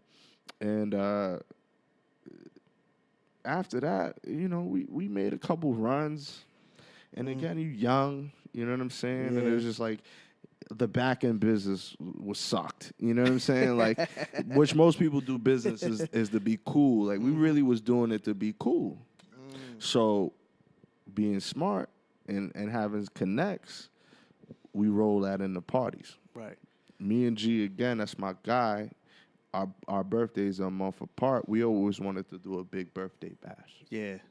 So, you know, Dame's my uncle. At the time, Damon has partnership in a club in the city. I think it's the Derby now. Derby. Wait, now it's the Derby. what year was Circle? Give everyone some context. What year were we talking about this? All right, so Chosen Royalty was like 19, 20, 21, Okay. right? So I'm 21. When I'm 21, 31, that's 10 years ago. So it was 2007. Okay, 07. 21. 07. That's No, about it's right. 2008. Excuse me. Okay. Is when I'm 21. So 2009 is when we start our real promoting business. Okay. Yeah. Okay. So Chosen Royalty kind of spin off into D&G Entertainment. Now, around that time, creatively, there was a large creative group beginning to grow in Washington Heights, in New York, period, but also in Jersey. The creative community was beginning to grow. How were you guys aligning yourselves in that? I could know you guys had to feel the bubble up of creativity going around you. Yeah, I would say this, like, all right, so we started throwing parties. So the first party was our birthday party. We turned 22. We flooded it. Yeah. You know what I'm saying? Yeah. They did like 15,000 at the bar, you know, because Bergen County, they didn't have no, like, pretty much, they didn't have no direct link to a club in the city. We hung out in the city. That's if you were from Bergen, if you were from Jersey. Before that, I would say Sugar Bar was popping. Yeah. You know, so Rennie and they had that early, because I remember being 19 buying bottles of champagne at Sugar Bar. I remember that. So they were like first. Well, for my generation. Right. But then we had it. You know what I'm saying? And then we was already popular from the T-shirts. Right. So it was an easy thing to just put bodies in a building. Right. So, we had a sell-off. And then the owner was like, yo, can you do this every week? We was like, yeah, fuck it. I don't think we could do it every week, but I'm not going to tell this white man that. I'm going to say, yeah, I can do this every week. Fuck it, and figure it out. So we did it, and then That's important in business, too, y'all. Don't ever forget that. Sometimes you got to just bet big. Nah, just jump off. I forget the meme, or one of the most important. Like, you just jump out the plane. You worry about landing later. Yeah, basically. You know what I'm saying? Otherwise, you're never going to jump out the plane. Yeah. And that was been one of my problems, too, about being the person. You said, yo, if you started a lifestyle brand, I used to sometimes be afraid to jump out the plane. But you were always... I jumped out the plane, but there was certain things I was like, yo, because now I look at it like, I look at some like cats like Blogzilla, like really, if you said, Darren, what's your dream job? My dream job would work in the music, not the music industry. It would be working in the movie industry, the television industry, or work somewhere where they're doing anime. I never would take this guy as an anime lover like that. Exactly. So, but that goes back into me, like, yo, it was still like, yo, Kanye changed my life, but it was still stuff I held reserved. Right. You know what I'm saying? You had to pull back on some things. Yeah, but now I'm just me. Yeah. This is the shit I like. I watch Game of Thrones. Right. I know everything about that. You Breaking Bad. I love all of that. So if I would have started my own, you know what I'm saying? Wait. Had you, but you still... I could. That's what I'm saying. I'm still with the had, because it's still... I'm about to start massive amount of shit to start reviewing my new Naruto. Yes. I'm about to review Power, which I wish I would ask me to actually write, because y'all kind of not doing that well. You know right what? now. You know, I was thinking in they my need head. me to write that. This is in my head. And I want to be a director. Like, that's like a passion. Like, Directing thing would before be I dope. die, I want to get behind the camera and tell a story. I don't wanna- know what story it would be, but I Right. want to tell not a real story like I'll make the story up, Right, but I want right. to tell a story. So the story is dope. Mm-hmm. I want to do a podcast where it's just me commenting on different shows that I watch. Oh yeah, I'll do it with you. Yeah, right that's now. what I'm about to Shit, say. you Like, about let's- to package it up. yeah, We yo, do it all let the me time. tell you, Trust me. man. I It's two podcasts that I gotta do. Like my man, Mr. B, shout out to him. That's my dog. He wants to do a sports podcast. Mm-hmm.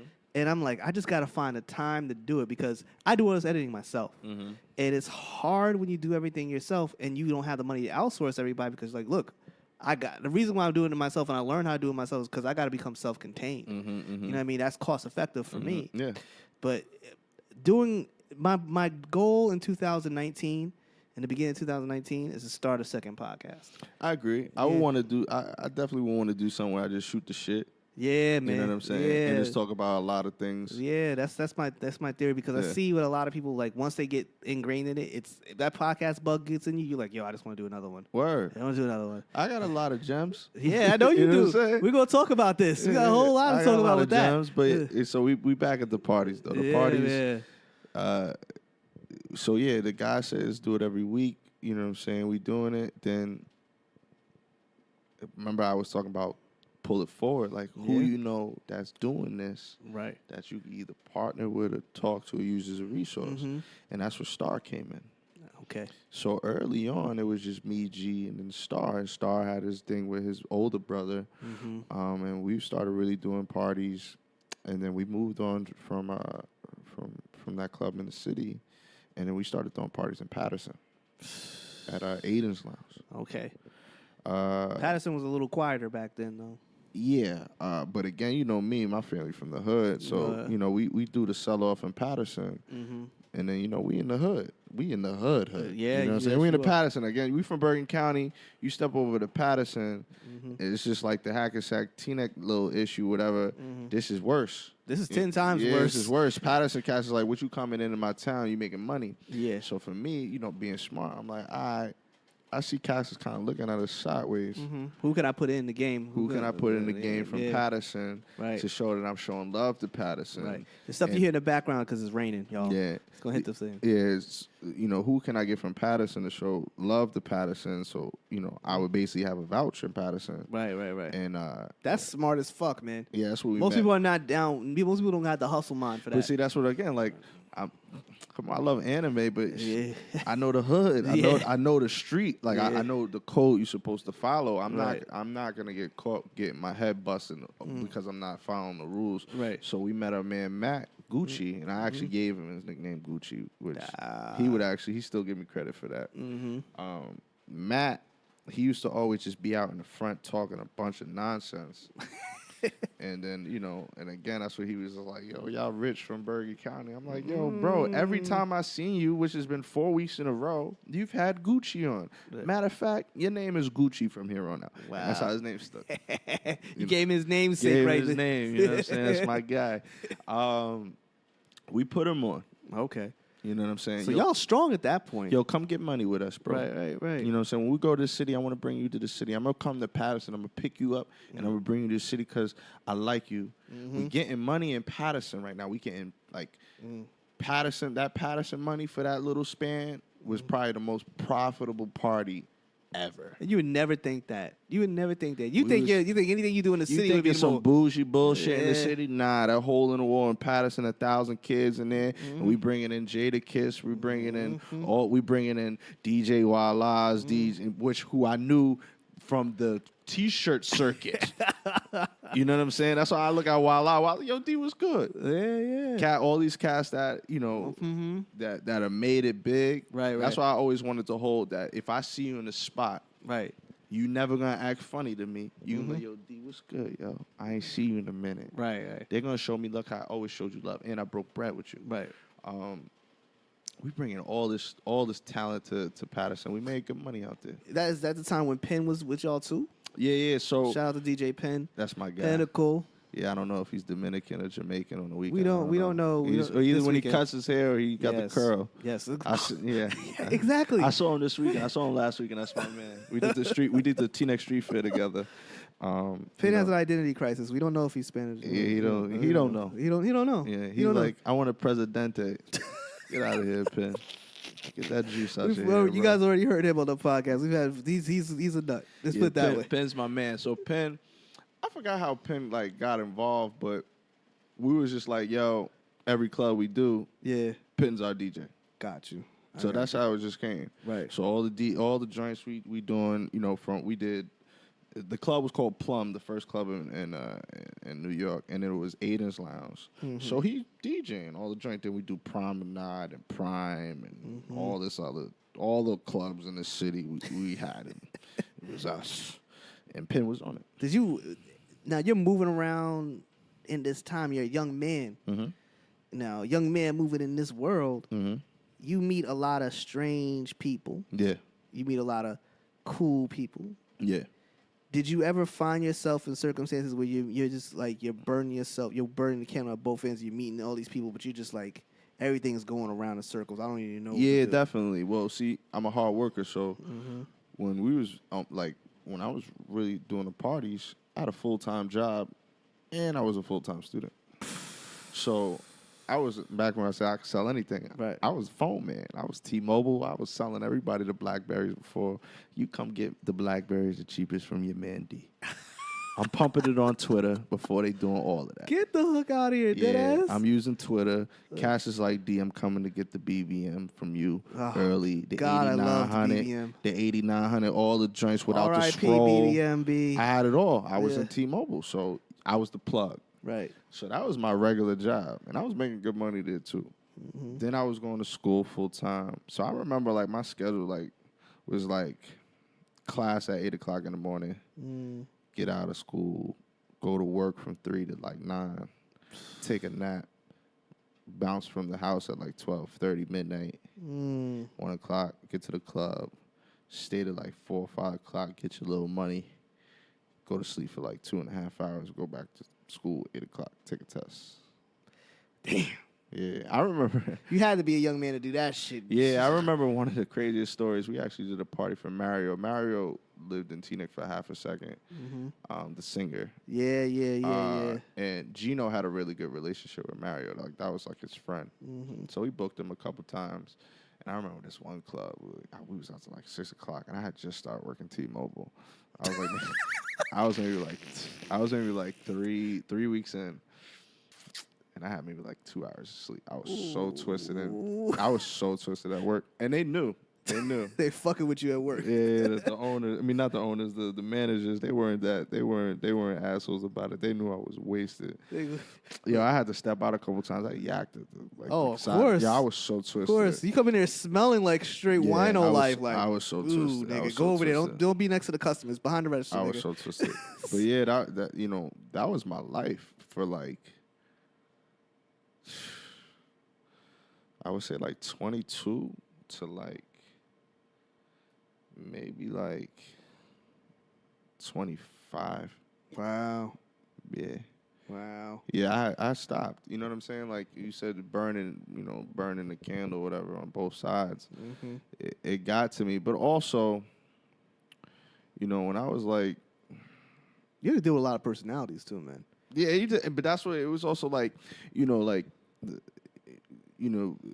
everyone assumed that because my family worked in the music industry, like I wanted to work in the music industry. I did. Did you get a lot of people like try to push you on as like you were like the plug and you could get me in? Yo, these people. Of course. A lot of leeches is what I'm saying. It's always a bunch of people. And also, when I was doing a party, I also started managing another cat, JY. Shout out to JY. Shout out to JY. Which he's doing a bunch of good things with his music program. So I was managing him for a little bit.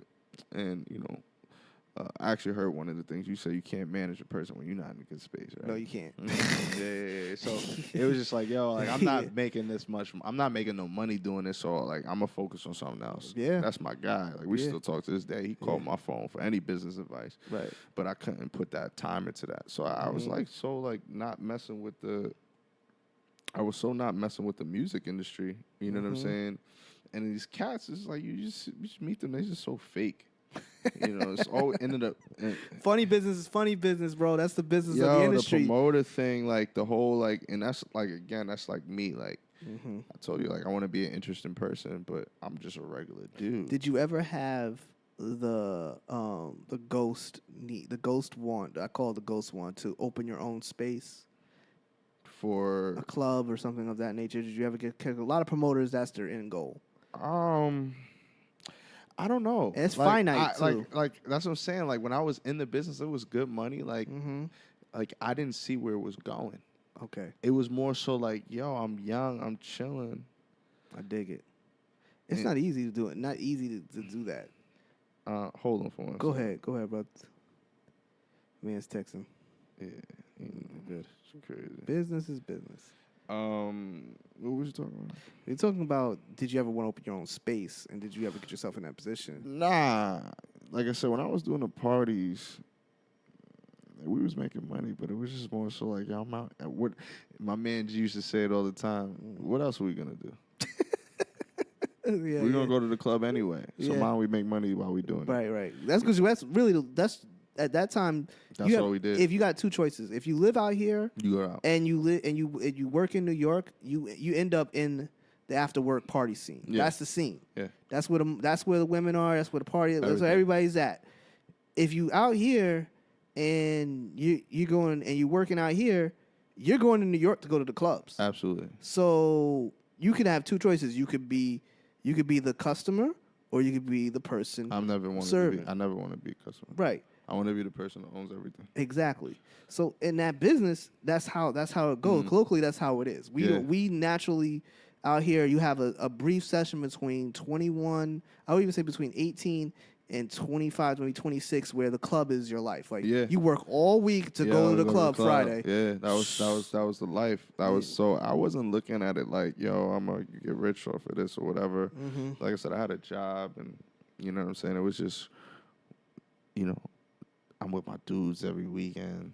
You know That's what I'm saying? life. That's Like, how it you. was That's it was life. You know That's what I'm really saying? that's Like, important. I'm gonna turn all the way up. I believe that's like one of the most important things for development as a man is to spend that time just being with your boys. Yeah, we was.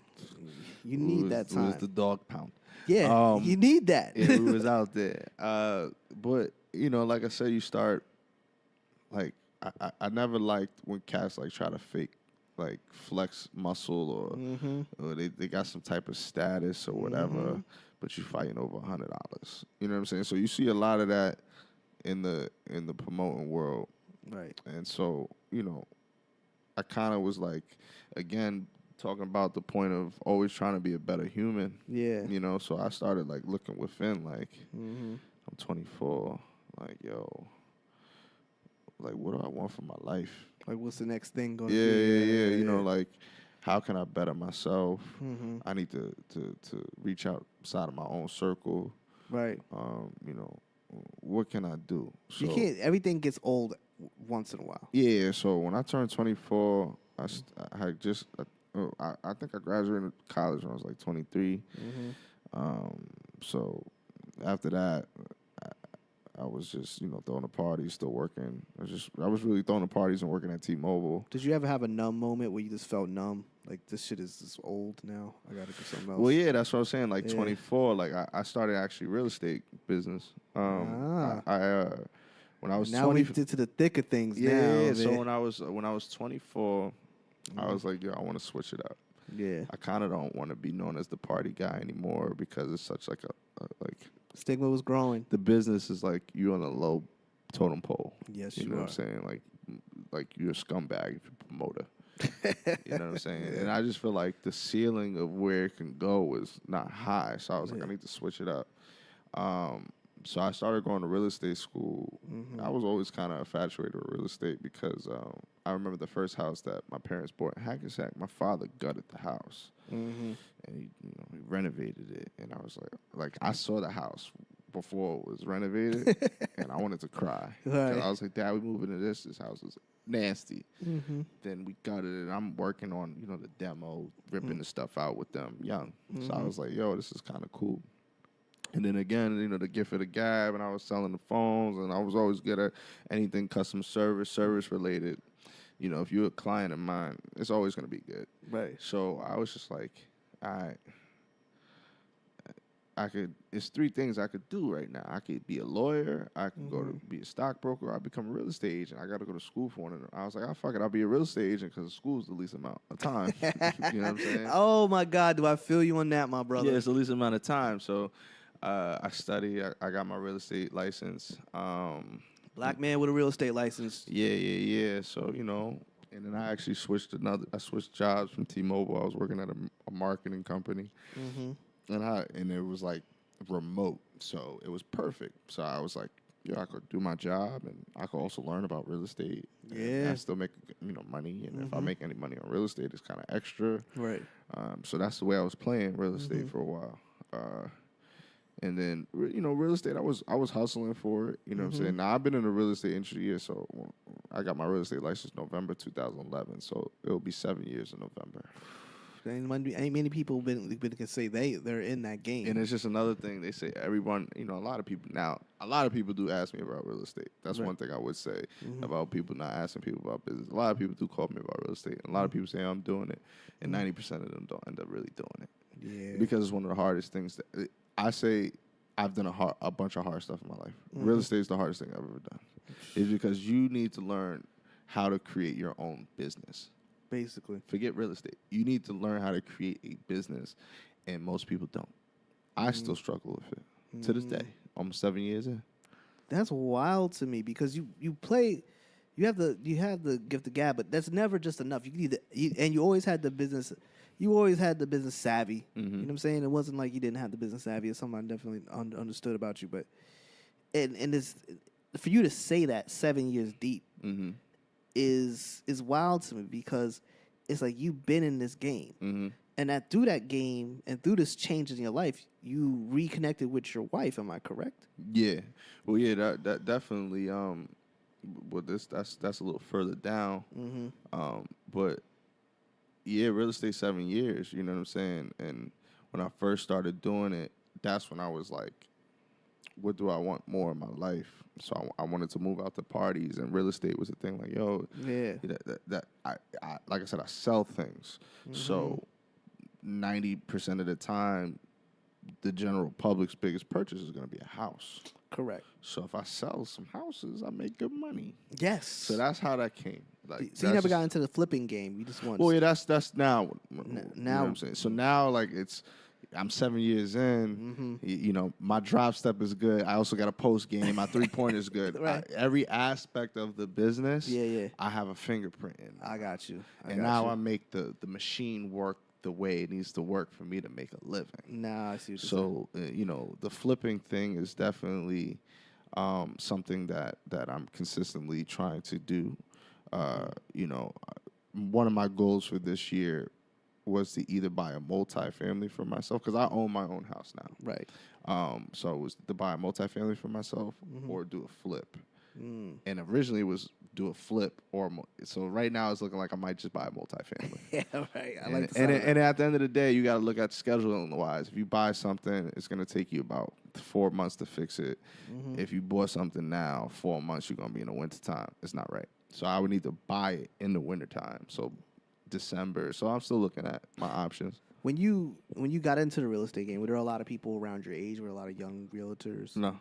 It was just pretty much yourself. Yeah, it was all like even to this day. Well, I see a lot more now. Where'd you start at?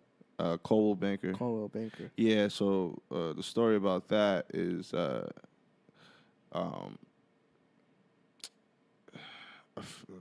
family in Inglewood, Marco Gaskin's family. I think the English Realty. English Realty. Marco. Yeah, they actually. Shout out to my man Marco. They actually sponsored me to go to school. And then when I got my license, I went to interview. I interviewed with them. I interviewed with a couple others. And I ended up going to Coldwell Banker. I know they were kind of tight, but we cool now. I seen them the other day. Okay.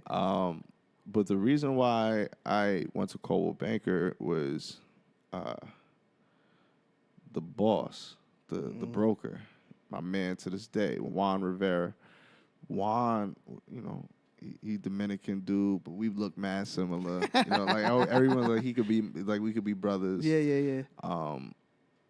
And it was just like, and Juan is 10 years older than me. Wow. So at the time, I'm 24. Juan is 34, 34 years old. and he's the broker. Yeah. You know what I'm saying? Yeah. So he made his bones. Yeah. So He made his so bones. he had the in this and in the interview. And the funny thing is, I was about to sign with a different company because I couldn't get Cole Banker him on the phone.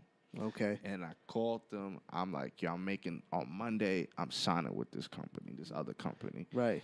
And I'm like, it's like Thursday. And I'm like, all right, I'm gonna call Cole Banker one more time. Right. And he's like, oh, I'm sorry I didn't get the call. Come in tomorrow. I come in, and I'm like, first of all, Juan Dominican. So Juan look like I said, he look black. Right. So that right there is like, oh, my man is in the spot. He's 34.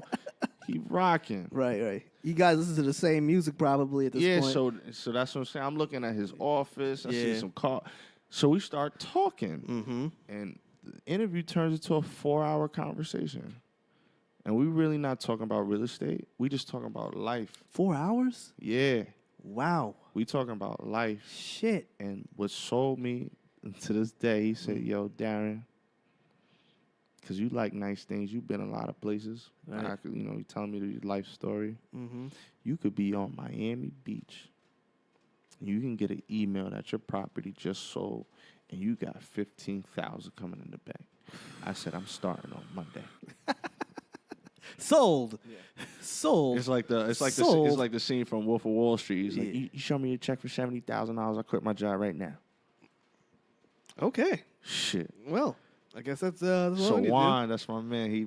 So Juan's kind of like a mentor to you. In Absolutely. A way. Yeah. Like to this day. You know what I'm saying? Like Juan doesn't work for Coldwell Bank. He actually just started. He didn't start. He got a different opportunity with a different company. He's starting a more boutique style. And he takes a lot of my ideas. We be shooting the shit. We go to lunch. He takes a lot of my ideas. Wow. He told me, he's like, yo, I'm going to Paris. I'm pitching one of your art ideas.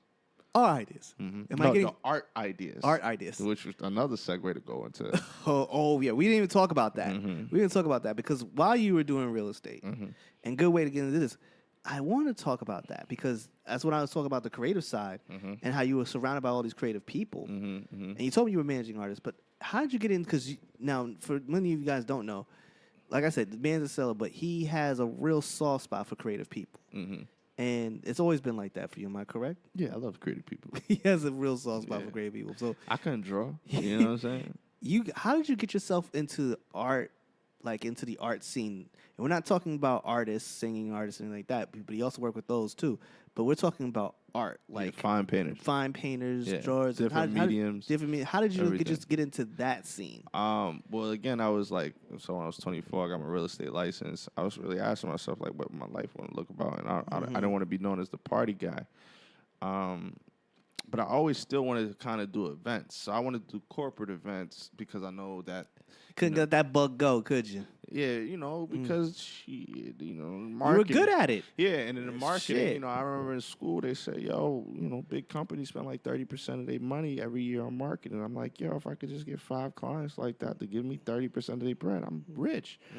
So, I was like, yo, how can I transition into something that looks clean enough to where they're going to give me the look? So it's just, the way the world works. One of my cousins, he was my second cousin, is Perry Dash. Yes. So again, Damon Dash. The Dash is really my family. Stacey Dash, all of that's my family. So Perry is my age. Okay. Me and Perry didn't grow up together. Like I said, he's my cousin, but like we seen each other a couple times growing up. He's doing his thing in his home world. He interned with my pops and them, and then from there he created like his own little lane. He worked with BBC and Pharrell for a long time. He ran their wholesale business internationally, and he always had an eclectic thing to them. So he got that artistic. Yeah. brain. So and again, it's like y'all want to open up my world. Me and Perry again is like the same age. We were a month apart. So when he turned 24, I'm like, yo, I'm going to come out. Even though, we cousins, we never grew up together, I'm going to come out, I'm going to befriend you. Right. So we started hanging out more. And, so I wanted to open up my circle, meet new people. Right. So I was like, I'll expanding your circle at that stage of your life was a good idea. I'll go down this route. Right. Perry does a lot of the same things I do. You know what I'm saying? He's family. Yeah. He understands the bullshit that comes with being associated with this and everyone having specific expectations. So it's like, yo, we in the same boat. So that's how I got in our world. He was, he one day called me, like we was running around now. That's the cat I'm running with. He's like, yo, I got this relationship with this art gallery. Yo, D, I know you real business ethic guy. You know what I'm saying? He'll come around and what do you think we could do from this? So I don't know nothing about art. I don't know shit. Picasso, who? You know what I'm saying? All you know it's expensive as fuck to buy. Yeah, word. You know what I'm saying? Basquiat's and all that. And so I'm looking at it like, all right, so I just got in real estate. I can mess with this art stuff because people that are rich buy art. So if they're rich and buy art, they can buy real estate from me. You know what I'm saying? So I looked at it like that from the beginning. Like, all right, I could play this. Right. Again, I also wanted the culture. I want to learn about something new. You know what I'm saying? This art, this is cool. You know what I mean? You go around a bunch of art people. It gets weird. Yeah, it gets weird. Ultra weird. It was super weird. It can get weird. Like, oh, hey. But then it was just like, all right, I have a huge marketing background. This is my key to get to the marketing company. Right. I didn't take the internship because I'm too much a hustler. I used to always look at people like, I mean, not to knock people that take internships, but the people that hire people and put so much emphasis on an internship. You rather hire someone that will work for someone for free versus the cat that's in the street by himself and he made his money and built that expertise that way. You're whack. So I looked at it like, yo, this is a vehicle for me to build a portfolio in the marketing realm, art realm. The art world is starting to become a bubble. Right. I'm seeing it. I want to be the first cast to do this. Well, you got people like Swizz at that time was moving. Swizz used to come to the gallery manage all the time before he did the Dean collection. I mean, all of that. You know what I'm saying? Yeah. Before he did the Bacardi program, I actually wanted to do the party program before he did it. Me and my man Perry, we had the whole program built out, but again, it was just like, we were young, we couldn't get the funding for it, so we went through that obstacle. But I did a lot of cool campaigns with a lot of artists. You did a lot of dope shit. Yeah, my man Dubwork did he did it. I think he did a party. Yeah. That was the first art show that I really put my fingers on. It was like a 3-day art show, and every day was a different performer, and it was like a mix. I mean, it was like sculptures. It was super dope. We had Heineken. Heineken, they sponsored the liquor. And that's how, that art gallery kind of managed it. We managed the alternative That took program. balls to do that, though. Yeah, we fucked it up because it was so dope. Because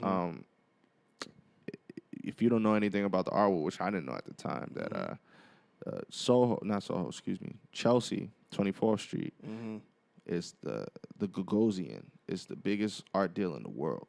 Wow, I didn't know nothing about this. Exactly. The gallery I managed, Lions Wear Gallery, for the alternative programming. It's right across the street from Gagosian. So we in prime location. We like on Fifth Ave for clothes. This is Fifth Ave for clothes, but 24th Street for art. So they seeing black faces. They seeing the hood, not the hood, but they seeing the culture come out. You know what I'm saying? We getting sponsorship. I'm doing an art show for Wale. As a release for his Festivus mixtape before his album About Nothing comes out. You know what I'm saying? Because I remember this clearly, and I like that album. I like that one too. Which shouts to Emory Jones. Yeah, shout out to Emory Jones. When I met Emory, he had just kind of got out, and he was cool with my pops. And my pops introduced me to him. I took him to the gallery, like, yo, this is what I'm doing. He got it instantly. So he was like one of my first real supporters. That's dope. You know what I'm saying? So he's the one that plugged me with Wale. Like, I'm chilling on the crib and the couch, bullshitting. Emory called me like, yo, I got Wale on the phone. I'm like, oh. Yo, Wale, what's good? What's good? Where the downtown girls out? Mixtape about nothing. I fuck with you. Right. I was in Maryland when Nike Boots was out. Yeah. I was really there. You know what I'm saying? Like, I was out there. So I fuck with you. You know what I'm saying? And we put a whole program together. So that was like the cap of my first year doing art. Like, we finished off with the Wale show in December. It was crazy. And it was popping. You know what I'm saying? It was just, and it was, again, it was a vehicle just to build my business portfolio. So that's how I did it, you know. And the biggest clients I worked with Pepsi. I worked with Rock Nation, of course. I worked with Duce, of course. I worked with Biggs and 4th of November and the Reasonable Doubt, Rock 96 stuff. Yeah, did all that stuff. So you were working with all these things. Yeah. And you're in and this, we making money too. Yeah. A new business that I created. And you're in this ecosystem of the culture and everything. How did you did you start to find yourself? How did you define yourself at that time? But you didn't have a child at this point. No, not yet. And you were in this position. How were you managing yourself? Your politics, how you were moving? Did you starting to see relationships strain? How was your life changing at that point for you? Well, wifey came in the picture like me and wifey started dating when I was 26. Okay. So the art thing, like a year into the art thing, she comes into the picture. So, you know, I'm still out chilling. You know what I'm saying? Yeah, you living your life. I'm living my life. You know, got wifey. You know what I'm saying? We got a relationship. I remember seeing you at Target. I think you guys were just about to move in. You still had the black coupe. Yeah. I remember seeing you at Target with her, and I'm just like, look at this young man being a man, Yeah. girl and everything. I think y'all just moved in together. I guess you were at Target doing whatever. Yeah. And I'm just looking at this boy like, I remember out clearly you there. had Friday. I was out there. Yeah, I remember you had Fridays being out there like, yo, I'm hopping in my Audi. I'm out, bro. I got some shit I got to take care Yeah, I of. was out. I was in the streets. I'm still in the streets, but not like that. And this man is up there. He's smiling, proud of the motherfucker, chest out.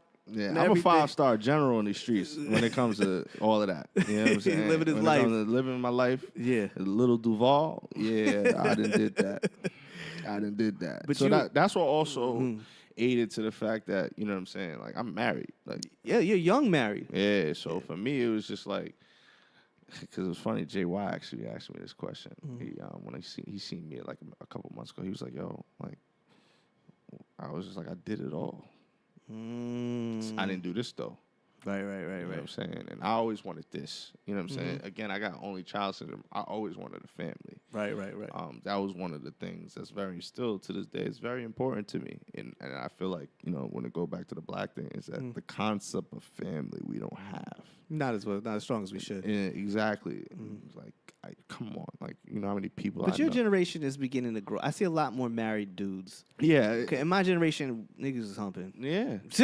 You know, And the funny thing is, I was saying, like, yo, like, cats put so much, I'm not ready to get married. Yo, bro, like, but you rather have a baby? You can't divorce a baby. You can divorce your wife. You know what I'm saying? Like, motherfuckers get divorced every day, right? 51%. But guess what? You a scumbag for having a baby and you don't really care. Yes. You're below dirt. Yes. I don't care if you got a divorce. Right. But if you ain't taking care of your kids, or like you don't even have the foresight to see, like, yo, if I'm not gonna be with this person's mother, that's gonna not ruin them, but that's gonna affect this infant, this child.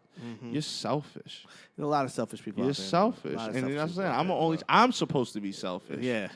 Yeah. No, you selfish, bro. You know what I'm saying? Like, you need to change. Like, you need to change your values in your life. So run things back. You know what I'm saying? So, but that the art thing was like, it was a journey for knowledge. You know what I'm saying? Like, I wasn't so left from what I was doing before. It changed you a lot, man. Yeah, definitely. Well, I would say my man Perry. Like, Perry is one of the most. I said it.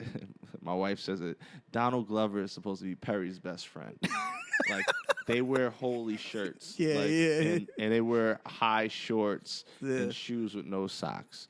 Like, he's a cat that like, you know, we starting the art. Like, we used to have life conversations in the gallery about the Moors and the Masons and going deep in history and all of that. And that really changed me. Like, like I said, it was a journey for knowledge. Like, I want to learn more. So you just basically grew, because sometimes that box that you don't even know you're in a box until until you step out of that box. Like, oh shit, I didn't even see what was going on outside. Now I'm outside even more. It's Okay, crazy. It's a wild thing, because when you're young, yeah, you go outside, you off that porch, you out there, you seen everybody smoking and drinking, you out there, you listen to all this music. That's cool. But then there's a time where you got to get off that block that you live on, that you there, you know, and go down the street and see what these other people are living. Other people live other way. If you look at some of my old art videos, man, you see the most craziest looking people. But it's just like the art world is super like segregated. But it's one thing I would say: art brings people together, like football. Like people just start. You can go to art gallery and strike up a conversation with a random person. They gonna talk to you. Yeah. You know what I'm saying? Yeah. And that's what I used to love about the art world. Like, yo, you just meet so many different people. Yeah. And it was like, yo, and that's, again, breaking down the stereotype. It's like, we would be in the spot, and Cal would walk in. Like I said, he's a damn near billionaire.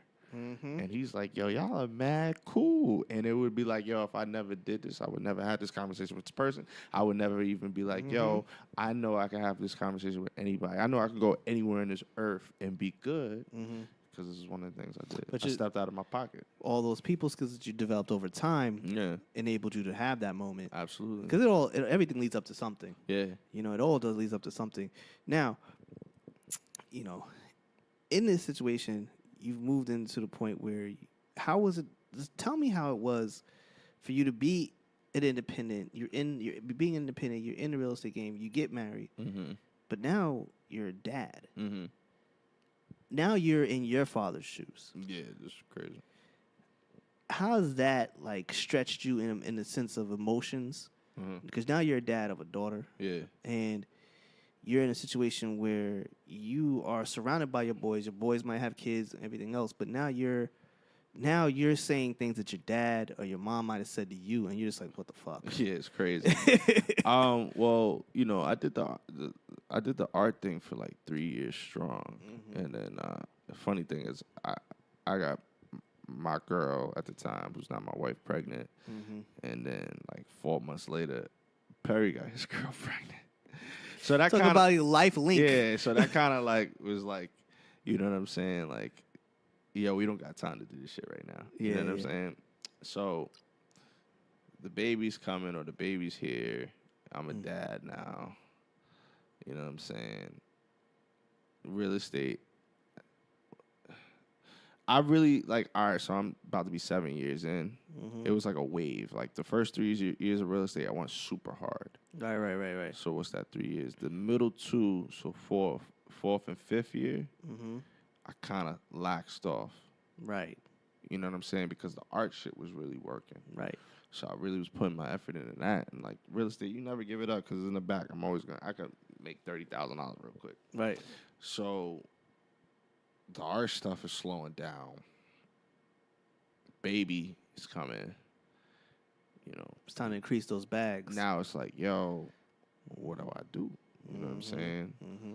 So I remember I had just turned 30. So I had my daughter. She was 20. I had my daughter when I was 29.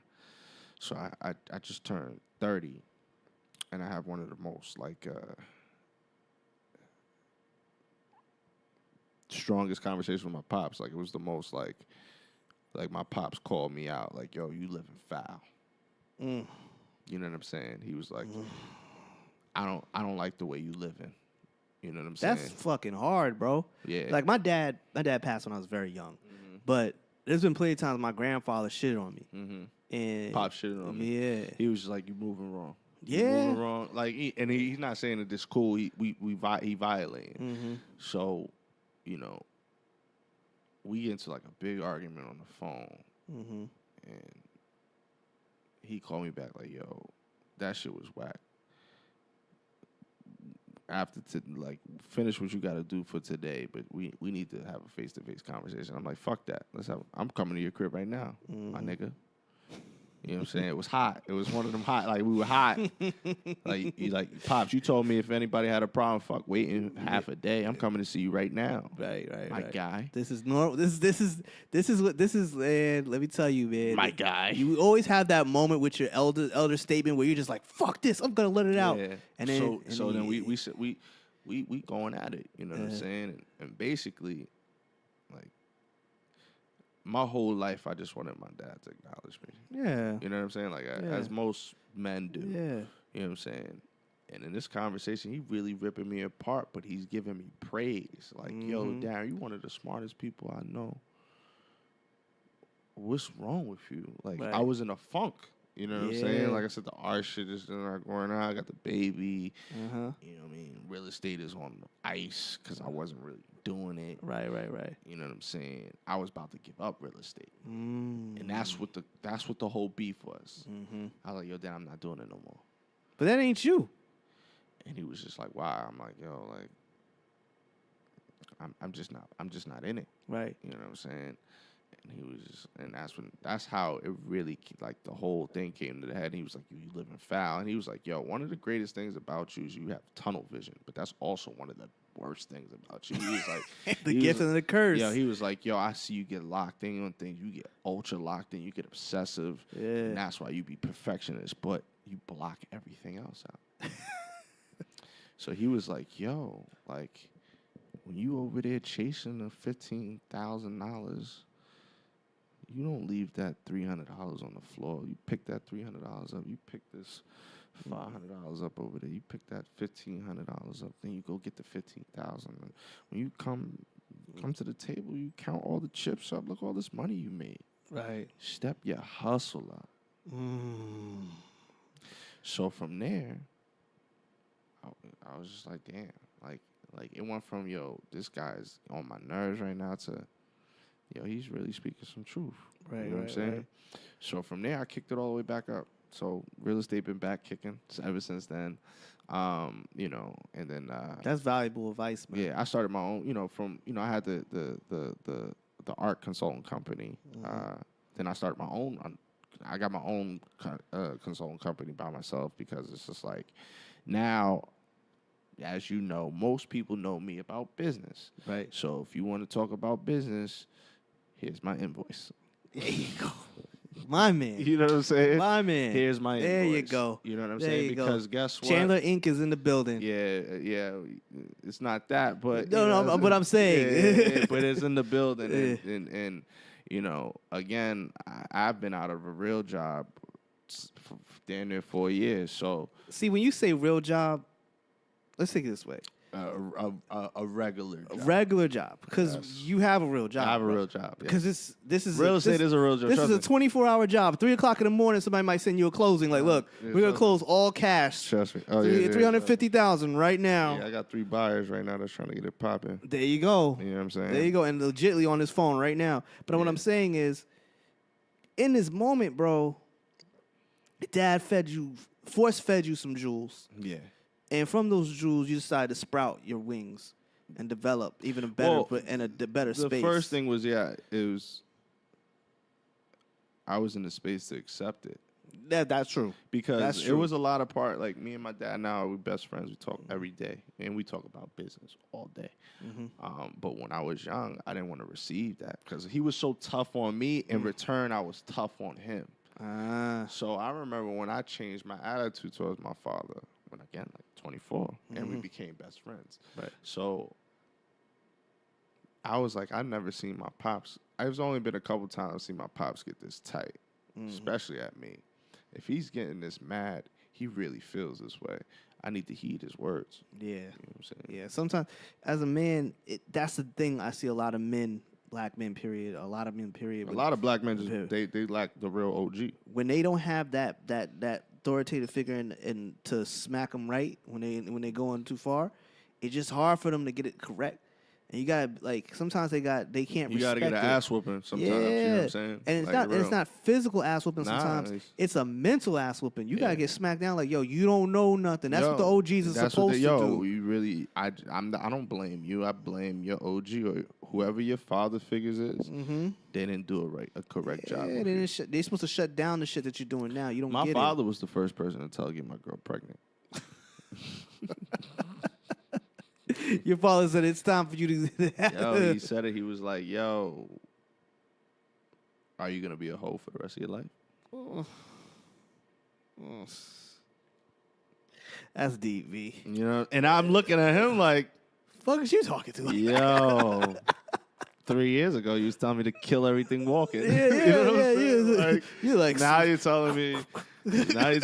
You know what I'm saying? spear everything, Yeah. son. Go out there and spread the seeds. Kill everything that walks. You know what I'm saying? And this guy. So he was the first person to be like, yo, you know what I'm saying? Like, really get it. Like I said, I attribute a lot to my pops. To this day, I talk to my man. I was with him all day today doing a lot of business. You know what I'm saying? that's dope. He's like, yo, I need something by 10 o'clock in the morning. I'm like, I got you. You know what I'm saying? So definitely played a big part. But, you know, after that conversation, yeah, I woke up. You know what I'm saying? And business real estate's been going really well. Mm-hmm. And also, like I said, it's just, I'm a different person than I was when I started real estate. Yeah. Now my life is super stable. I got a daughter, drop off to school, pick her up, do my business, go home. Your dad. I'm a dad. I'm dad. Hey. You know what I'm saying? Yeah. I still live an interesting life, but I'm a dad. I'm dad. I put that shit number 4. Everything is secondary to me being a dad. You know what I'm saying? So that's how my life is. You speak to Perry. You and Perry exchange stories. Yeah, Perry, that's my man. Yo, P, yo, just give her a little ice on her joint, yo. She teething right now. You be all right. You know what I'm saying? And he was like, I remember when it was funny because we sitting in a meeting. We in the Rock Nation building. I'm pitching some ideas to the head rep for Duce, like, yo, this is what I want to do for the year.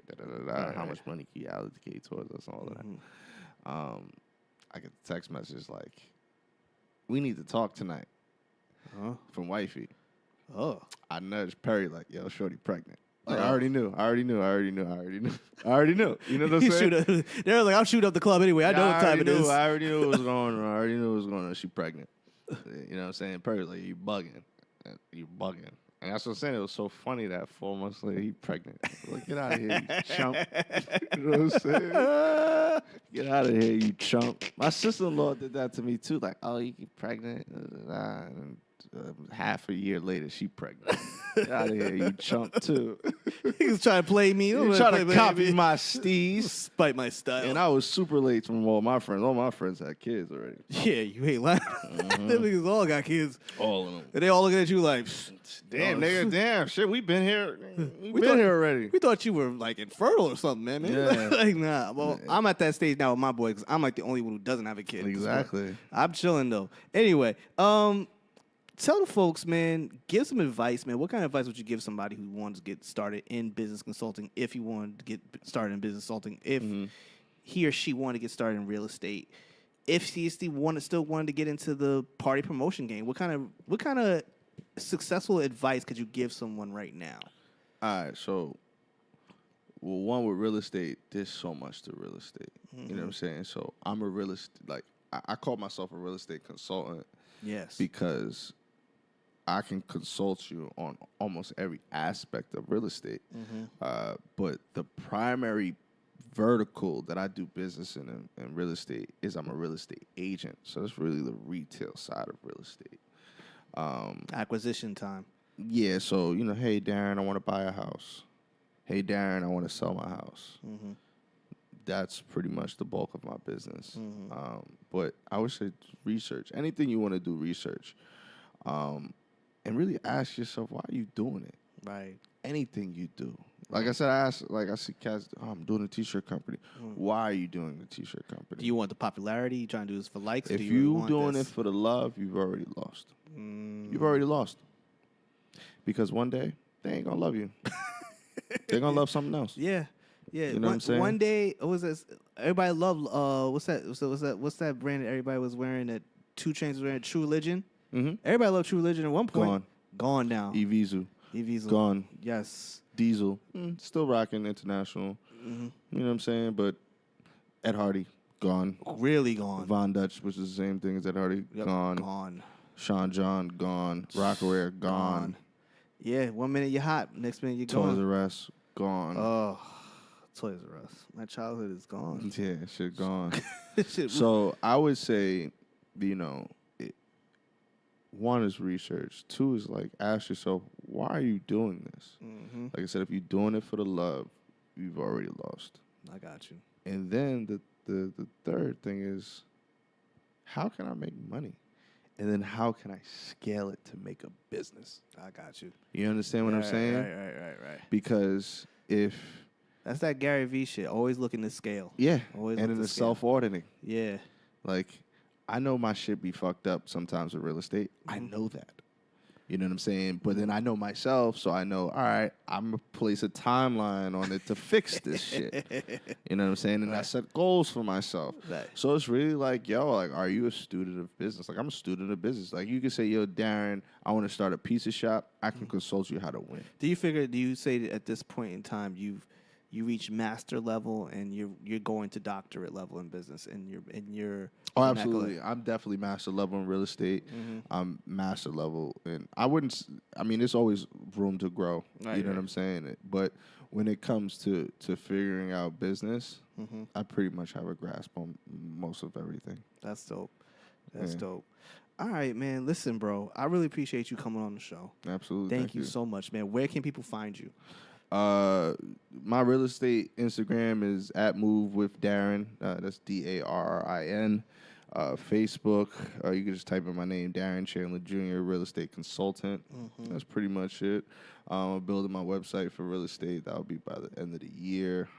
That's something you really don't need in the business in order to succeed, but I want to do it for the brand. And that's pretty much it. That's really the most business that I'm doing right now that I want to let people know. Sweet, man. This real estate is definitely pushing it forward. So, man, you guys heard my man today, man. I want to say thank you again for coming on the show, man. Make sure you guys follow everything he just said. And make sure y'all pay attention, like he said, man. Like, listen, you have to be able to be willing to learn. And this was one thing that throughout this entire podcast that you're going to learn in here is he was always keeping his head on the swivel. And he learned. He didn't shut up. He didn't shut it out. He was like, listen, I got to learn how to do things. I can't just rush in and do them. He learned. And he stepped out of his box, man. Many of you guys got to step out of your little bowl that you're living in and get out there and see what else is out there in that world. Definitely. Any last words, my good man? I just say every day, just try to be a better person, really. You know what I'm saying? Like, figure out what that means for you. Yeah. Be a better person. And if you do that, come on, man, life is going to be glorious. So, again, this is the Brian Johnson Show. This is the podcast. This is Chapter 2. Season 2. We here. Episode 1 of Season 2. And I just want to say thank you, Darrin, for coming on the show. Appreciate it. Again, and, you guys know where to find everything else is at, man. If you've been following for the last upteenth episodes, you know where everything is. So, I'll check y'all next week. Thank you so much for checking it out. Hold on, I got one more thing to say. Hold on. If you are paying over $2,000 in rent, you're playing yourself. Come holla at me. I'm going to go get you a house. I can get your credit right. All of that. If you're paying over $2,000 in rent, you are playing yourself. Free plug. Be a American citizen and own some land. Yes. Because they're charging for the luxury buildings in Manhattan are astronomical. Yeah, exactly. Son. You buy something now in 5 years, you're going to be good. So go holla at them. Please. Those of y'all in the house. Yeah, please. And eventually. And rent, I got you too. Thank you, brother. And on top of that, make sure you come to see him sooner or later. You're going to have to come see him because you're going to have to get your credit right, too. Yeah, I can get your credit right. Yeah. I can put you on a 6-month plan, 12-month plan, anything you need. Yes, sir. Yeah. All right, y'all. Stay care, be safe, and I'll catch you on the next episode. Peace. Definitely.